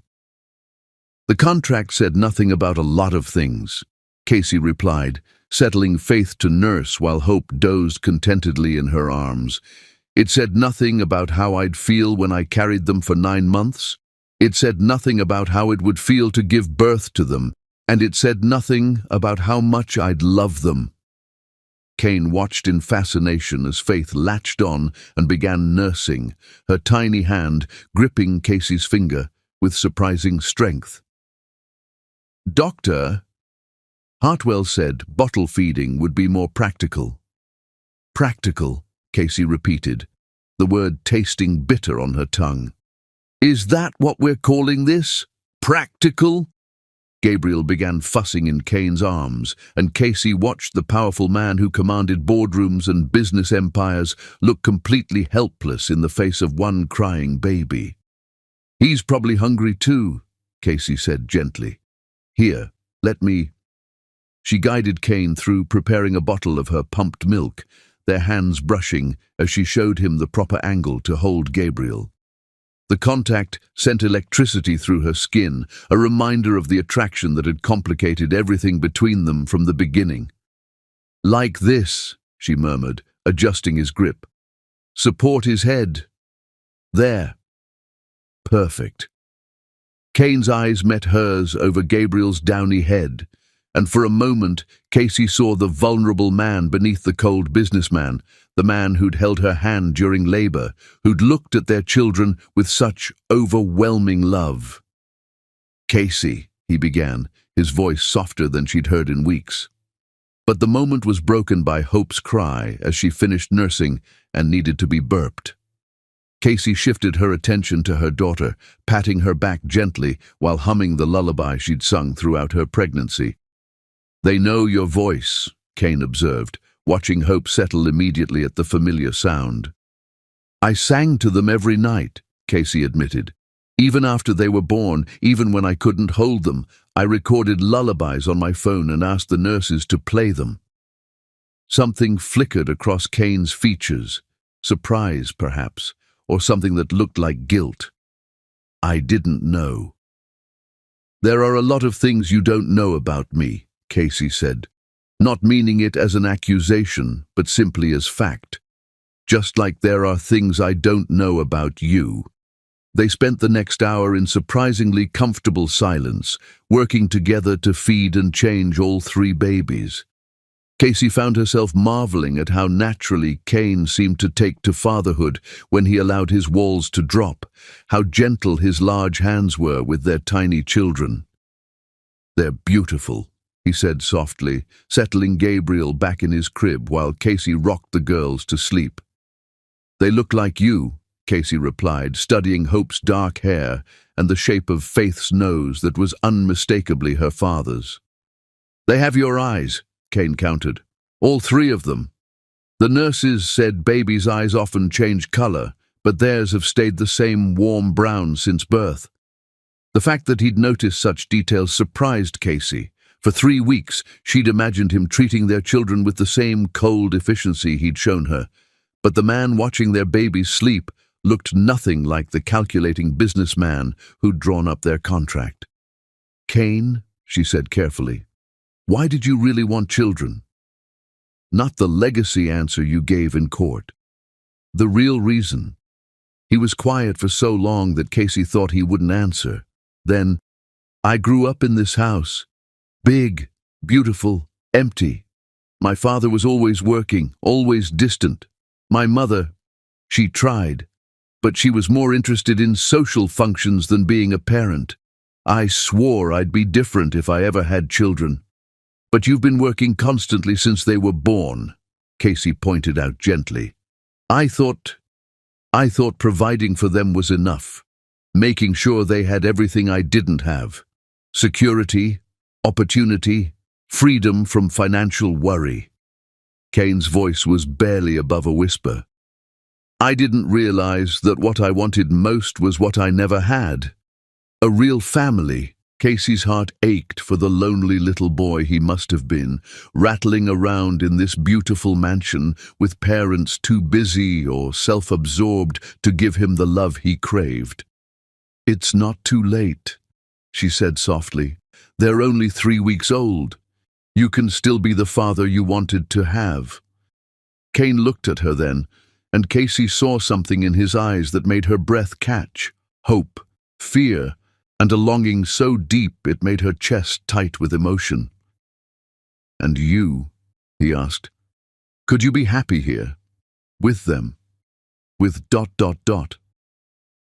He didn't finish the sentence, but the unspoken word hung between them like a bridge neither was quite ready to cross. Casey looked around the nursery, at their 3 sleeping children, at the man who'd bought her services but might have accidentally purchased something far more precious. 7 days stretched ahead of them, 7 days to discover whether the wall between them could become a foundation instead. "Ask me again in 6 days," she said, settling Faith in her crib and moving toward the door. "When we both know what we're really choosing." As Casey walked to her suite, she felt the weight of Kane's gaze following her, and she wondered if 7 days would be enough time to bridge the gap between the business arrangement that had brought them together and the family they might become, if they were both brave enough to choose love over fear. Chapter 8. When Masks Fall Away. On the 4th morning of their court-ordered cohabitation, Casey collapsed while reaching for a crying Faith, her fever-racked body giving out just as Kane entered the nursery with Gabriel's morning bottle, and in that terrifying moment he realized that losing her would destroy him more completely than losing his fortune ever could. "Casey." Kane's voice cracked with panic as he dropped the bottle and caught her just before she hit the marble floor. Her skin burned against his hands, her breathing shallow and labored, and the strong woman who'd defied him in court felt as fragile as spun glass in his arms. "The babies," she whispered weakly, her eyes struggling to focus. "Faith needs to eat, and Hope hasn't been changed since 5. "Forget the babies for a moment," Kane said fiercely, lifting her easily. "You're burning up. How long have you been feeling sick?" Casey's laugh was barely audible. "Since yesterday evening, but they needed me, and I couldn't let them down again." "You couldn't what? Ask for help?" Kane carried her to her bedroom, his heart hammering as he felt the dangerous heat radiating from her body. "Casey, you're their mother, not their martyr. You're allowed to be human." As he settled her on the bed, Kane caught sight of himself in the mirror and was startled by his reflection. Gone was the controlled businessman who never let emotion show. In his place stood a man with wild hair and terror in his eyes, a man who looked like his world was ending because the woman he'd tried so hard not to love was slipping away. "Delilah!" he called, his voice carrying through the house with desperate urgency. "Call Dr. Hartwell immediately." While they waited for the doctor, Kane did something he'd never done in his 38 years. He put someone else's needs before his own pride and fear. He bathed Casey's fevered body with cool cloths, held ice chips to her cracked lips, and whispered reassurances he wasn't sure she could hear. "You're going to be fine," he murmured, smoothing her damp hair back from her forehead. "The babies need you. The words caught in his throat, too dangerous to speak aloud to a semi-conscious woman. "Just hold on." Dr. Hartwell's diagnosis was both expected and concerning: severe mastitis complicated by exhaustion and dehydration. "She's been pushing herself beyond her physical limits," the doctor explained while preparing an IV. "Her body is essentially shutting down to force rest. The breast infection alone would be debilitating, but combined with sleep deprivation and stress." "Is she going to be all right?" Kane demanded, watching the doctor work with barely contained anxiety. "With proper care and rest, yes. But this is serious, Mr. Whitmore. Mastitis can become life-threatening if untreated. She needs antibiotics, fluids, and complete bed rest for at least 72 hours. Dr. Hartwell's expression was stern. No nursing, no baby care, no trying to prove anything to anyone. Kane felt guilt crash over him like a physical weight. While he'd been focused on legal strategies and protecting his parental rights, Casey had been quietly breaking apart, sacrificing her health for their children. "What can I do?" he asked, surprised by how much the question revealed about his feelings. "Take care of her," Dr. Hartwell said simply. "Handle the night feedings yourself. Let her body heal. Show her that she doesn't have to carry this burden alone." For the next 48 hours, Kane Whitmore, CEO of a billion-dollar empire, man who'd never changed a diaper before 6 weeks ago, became something he'd never imagined: a devoted caregiver and hands-on father. He moved a crib into Casey's room so she could rest while remaining close to the babies. He learned to distinguish between Gabriel's hungry cry and his tired cry, mastered the art of warming bottles at 3 a.m. without waking sleeping siblings, discovered he could rock all 3 babies to sleep while Casey dozed fitfully under his watchful supervision. "You don't have to do this," Casey whispered on the second night, watching him pace the room with a fussy hope while Faith and Gabriel slept peacefully. Her fever had broken, but she was still weak. "I can manage." "No," Kane said firmly, but his voice was careful. "You've been managing alone for too long. Let me help." "Why?" The question was barely audible, but it hit Kane like a thunderbolt. Why was he doing this? Why was he sacrificing sleep and schedule to care for a woman who was supposed to be a temporary arrangement? Why did seeing her suffer make his chest tight with unfamiliar pain? "Because you're the mother of my children," he said carefully, the safest answer he could give without revealing too much. But Casey's fever-bright eyes saw right through him. "That's not the only reason." Kane settled Hope in her crib and moved to sit on the edge of Casey's bed, close enough to feel the warmth of her presence. In the soft glow of the nightlight, with their children breathing peacefully nearby, pretense seemed impossible. "Because seeing you collapse scared me more than anything in my life," he admitted quietly. "Because for 48 hours I thought I might lose you, and I realized—" He stopped, afraid to voice what he'd discovered. "Realized what?" Kane looked at this brave, stubborn woman who'd fought him in court and then trusted him enough to let him care for her in her weakness. "I realized that somewhere along the way, this stopped being about custody arrangements. It became about you." Casey's breath caught, and Kane saw tears gathering in her eyes. "Kane, I know I have no right to feel this way," he continued, the words coming easier now that he'd started. "I bought your services like you were property. I treated you like a means to an end instead of a person. I tried to separate you from your children because I was too frightened to admit what I really wanted." "What did you really want?" Kane reached out to touch her face, his thumb tracing the curve of her cheek with reverent care. "You. All of you. The children, yes, but also their mother. The woman who sang them lullabies before they were born. The woman who fights like a tiger to protect what she loves. The woman who makes this cold house feel like a home." Casey's tears spilled over, and Kane caught them with his fingers. "I thought you didn't believe in love." "I didn't," Kane said softly. Until I watched you hold our children and realized that love isn't something you purchase or contract for. It's something you discover in the middle of the night when you're caring for a sick woman and 3 crying babies and somehow everything feels exactly right." "Kane!" Casey tried to sit up, but he pressed her back against the pillows. "Rest," he murmured. "We have 10 more days to figure this out. 10 more days to decide if we're brave enough to be the family these children deserve. And if Judge Mitchell rules against us."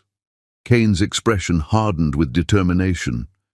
"Then we'll appeal. We'll fight every court in the country if necessary.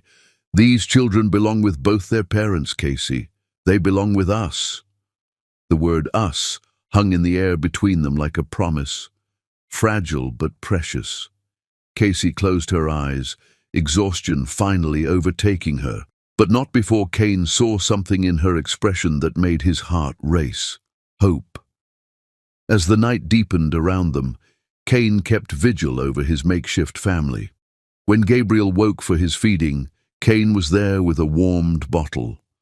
When Faith needed comforting, he rocked her while humming a half-remembered lullaby from his own childhood. When Hope simply wanted to be held, he cradled her against his chest and told her stories about the strong, beautiful mother who was fighting so hard to keep them together. Watching Casey sleep, surrounded by the children they'd created together, Kane felt something fundamental shift inside his chest, The walls he'd built around his heart, walls constructed from his father's emotional coldness and reinforced by years of disappointment, began to crumble, replaced by something infinitely more powerful and terrifying. Love. Not the desperate need for control that had driven him to seek a surrogacy arrangement, but real love, messy, inconvenient, terrifying, and absolutely necessary. He loved Casey Weston. He loved her strength and her vulnerability, her defiance and her forgiveness. He loved the way she made their children laugh, the way she'd fought him in court, the way she looked at him now like he might actually be worthy of redemption. And for the first time in his life, Kane Whitmore understood what his father had never taught him. That true strength didn't come from building walls around your heart, but from having the courage to tear them down for the people who mattered most. 10 days left to convince Casey that the man who'd bought her services had somehow become the man who couldn't live without her love. 10 days to prove that miracles really could happen, even for someone who'd forgotten how to believe in them. Chapter 9. Love's Secret Confession. On the final night before their court-mandated 7 days ended, Casey lay in the soft glow of the nursery's nightlight, pretending to sleep while her heart shattered and healed simultaneously as she listened to Kane Whitmore pour his soul out to their children in words he thought she'd never hear. "Your mama is the strongest person I've ever known," Kane whispered to baby Gabriel, who'd woken for his 2 a.m. feeding. Casey kept her breathing steady and her eyes closed, desperate to hear the words that might finally reveal the man behind the mask. "When I first met her, she crashed into my car in the rain, and instead of apologizing, she told me to stop acting like the world owed me everything." Casey's heart clenched at the memory. That night felt like a lifetime ago, when she'd been just a struggling coffee shop owner, and he'd been the arrogant stranger who would change her life forever. "I should have known then that she was going to turn my world upside down," Kane continued, his voice so soft Casey had to strain to hear him. "But I was too stupid and too scared to see it." Through her barely open eyelashes, Casey watched Kane settle into the rocking chair with Gabriel, his large frame looking almost comical in the delicate nursery furniture. But there was nothing comical about the tenderness in his voice or the way he cradled their son like he was holding something infinitely precious. "I thought I could protect myself by treating her like a business transaction," Kane admitted, gently patting Gabriel's back. "I told myself that if I kept everything clinical and cold, I wouldn't get hurt. I'd learned that lesson from my father, you see. He taught me that love was weakness, that caring made you vulnerable to pain." Casey bit her lip to keep from crying out. The loneliness in his voice painted a picture of the little boy he'd been, desperate for affection, but learning instead that emotions were dangerous luxuries he couldn't afford. "But your mama," Kane's voice broke slightly. "She saw right through all my walls.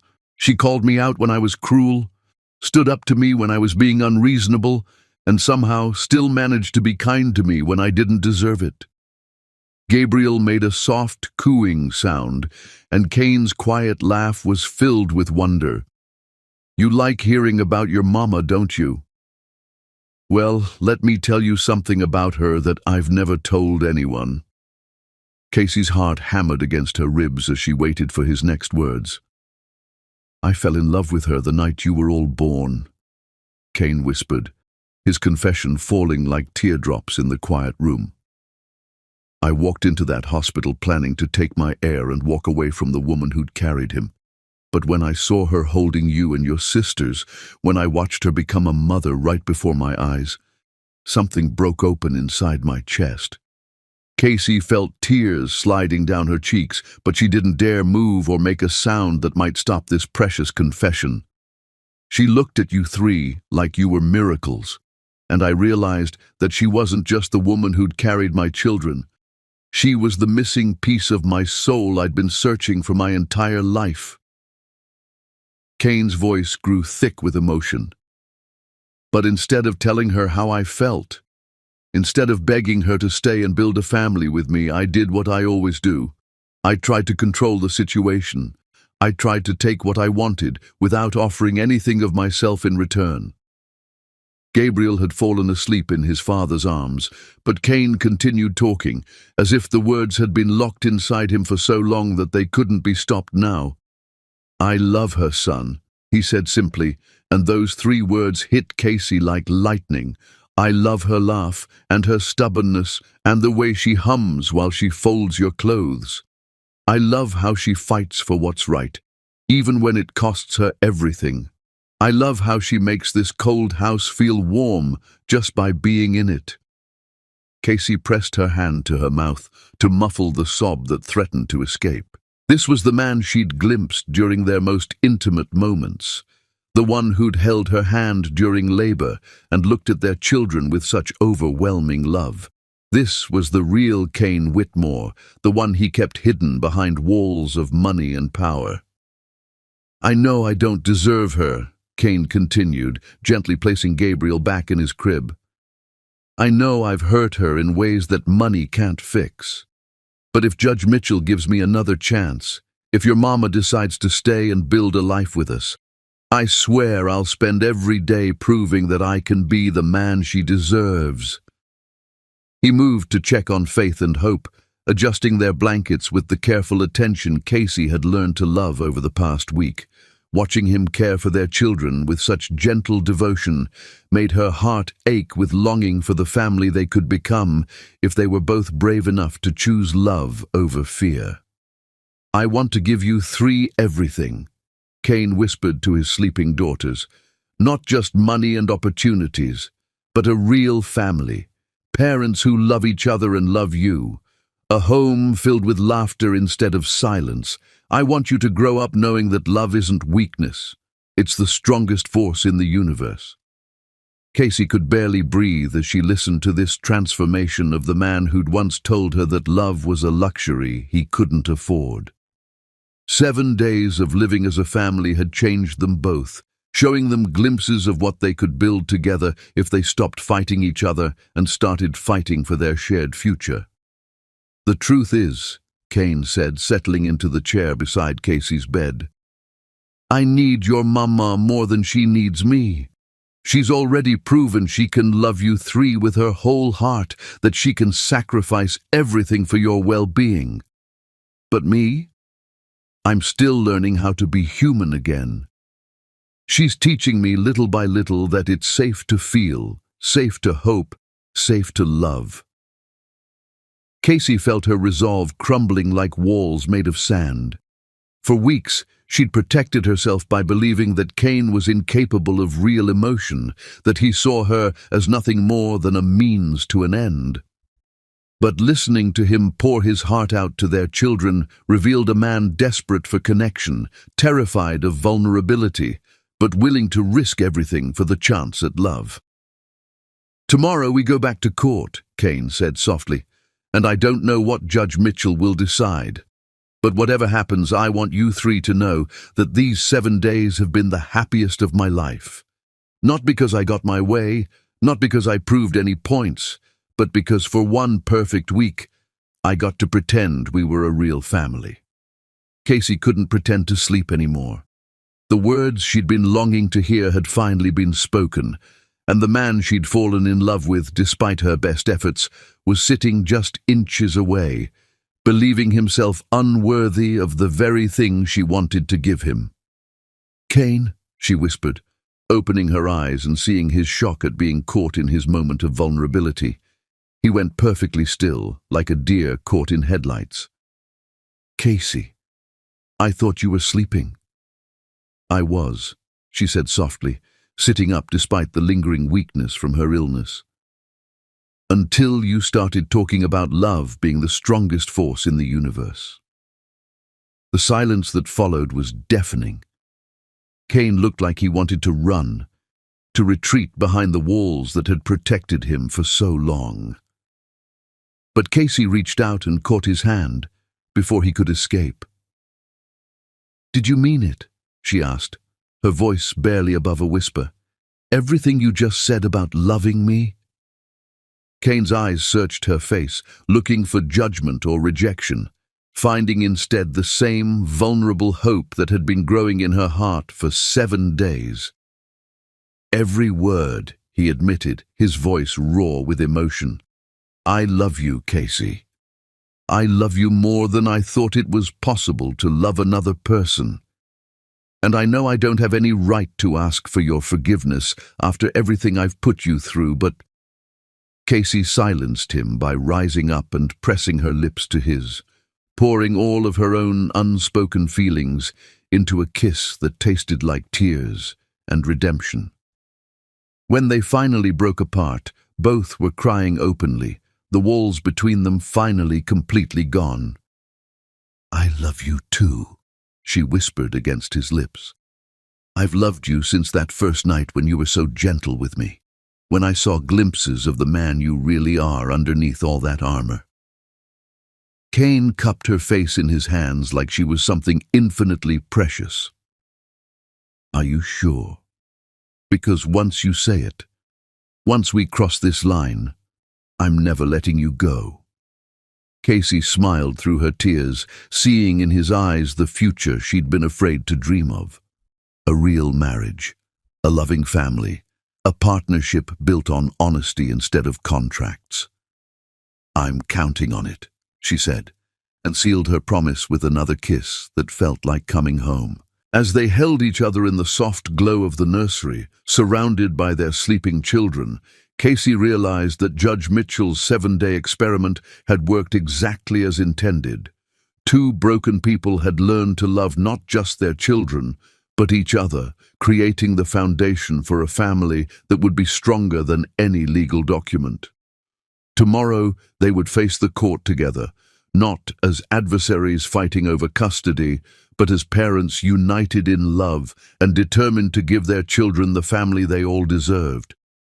And for the first time since that rainy night when she'd crashed into his car, Casey Weston believed in happy endings again. Chapter 10.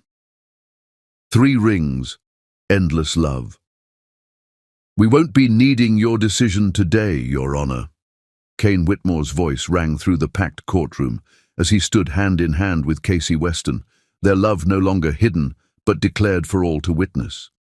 The courtroom erupted in surprised murmurs as Casey stepped forward, their 3 children sleeping peacefully in a carrier at her feet, blissfully unaware that their parents were about to shock the legal system. "We've reached our own agreement," Casey announced, her voice strong and clear. "Mr. Whitmore and I have decided our children need both parents, not in some custody arrangement, but as a real family." Judge Mitchell's eyebrows rose with barely concealed delight. "Are you telling me my 14-day experiment worked exactly as I hoped?" Kane squeezed Casey's hand, drawing strength from her touch. "Your Honor, 14 days ago you told us to remember that our children didn't ask to be born into a legal battle. You were right. They deserve parents who can put their needs first, who love each other enough to give them a real home." "And you found a way to do that?" Judge Mitchell asked, though her knowing smile suggested she already understood. "We're getting married," Casey announced, and the collective gasp from the gallery was audible. "This afternoon, we want to give Hope, Faith, and Gabriel what they deserve, a family built on love instead of contracts." Marcus Sterling shot to his feet, his expensive suit unable to hide his bewilderment. "Your Honor, this is irregular. The custody arrangements still need legal formalization." "Mr. Sterling," Judge Mitchell interrupted with obvious amusement, "when 2 loving parents decide to marry and raise their children together, custody becomes a family matter rather than a legal dispute." Janet Rodriguez grinned as she gathered her papers. "Your Honor, if the parties have reached mutual agreement, the court's intervention is unnecessary." Judge Mitchell banged her gavel with the satisfaction of a woman who'd just witnessed justice and love triumph together. "Case dismissed. And might I add, this is the most beautiful resolution I've seen in 30 years on the bench. I'd be honored to attend your wedding if you'll have me." As they walked out into afternoon sunshine, Casey felt like she was floating.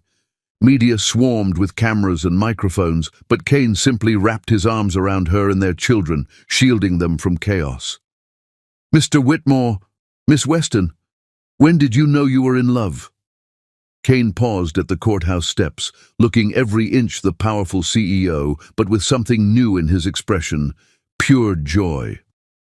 "Love isn't something that happens overnight," he said simply, "but sometimes it takes a crisis to make you admit what's been growing in your heart all along. We're grateful for Judge Mitchell's wisdom in giving us time to remember what really matters: family." The ride back to Whitmore Manor was filled with nervous laughter and tears as Delilah Park wept openly at their news. "Oh, my dears," she sobbed happily, "I've been hoping for this since Miss Casey first arrived. This house has needed love for so long." "Delilah, we want to get married today," Casey said as they entered the foyer. "I know it sounds impossible." "Nonsense," Delilah declared, already mentally planning. "The conservatory is perfect for weddings. Master Kane's grandparents were married there. I'll call Reverend Matthews and the florist. You two focus on your vows and let me handle the rest." Kane looked skeptical. "A wedding in 6 hours? Sir, I've been running this household for 20 years. If I can't arrange a proper wedding by evening, I don't deserve my position." Delilah was already reaching for her phone. "Besides, all the important elements are already here: the bride, the groom, the babies, and enough love to fill this entire estate."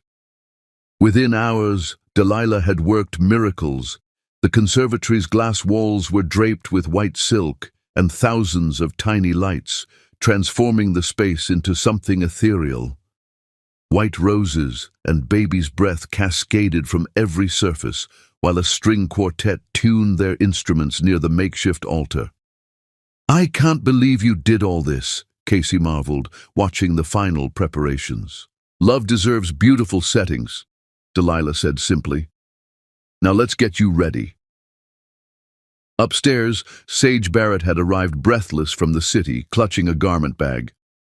"I brought options," she announced, "but when Kane told me about his grandmother's dress—" The ivory silk and vintage lace gown hung from Casey's armoire like a fairy tale made real. As Sage fastened the pearl buttons up Casey's back, Casey studied her reflection in wonder.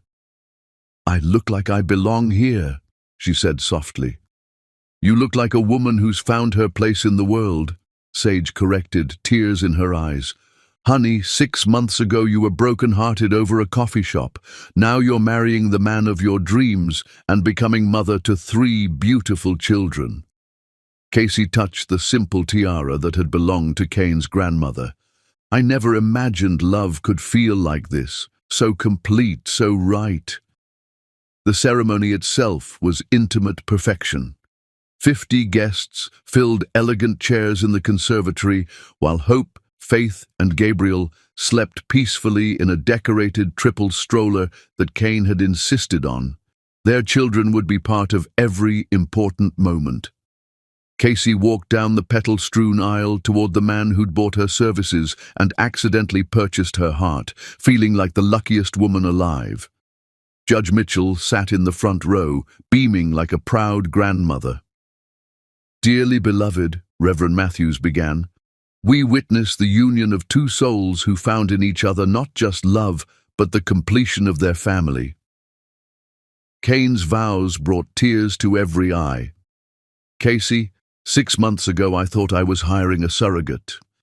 Instead, I found my salvation. You taught me that love isn't weakness but the greatest strength. You showed me that a house becomes a home not through expensive furnishings, but through the laughter of children and the presence of the woman who makes my heart whole. I promise to love you as my equal partner, to cherish your courage while protecting your tender heart, to give our children a father who shows them every day that love conquers all." Casey's response was equally moving. "Kane, you saved me from my darkest hour, but more than that, you gave me dreams I'd never dared imagine. You showed me that true strength comes from being vulnerable with the people who matter most. I promise to love you as my husband and best friend, to build a home where our children feel safe to dream and be loved, to remind you every day that you are worthy of every bit of love I have to give." The ring exchange included tiny symbolic bands for each baby, promises that this family would always be united. "I pronounce you husband and wife, and these beautiful children officially part of the Whitmore family," Reverend Matthews declared joyfully. "Cain, you may kiss your bride." Their kiss was everything, passionate, tender, full of promises for their future. As applause erupted, Hope, Faith, and Gabriel woke crying simultaneously, as if celebrating with their parents. "Perfect timing," Casey laughed, moving to comfort her daughters while Cain lifted Gabriel.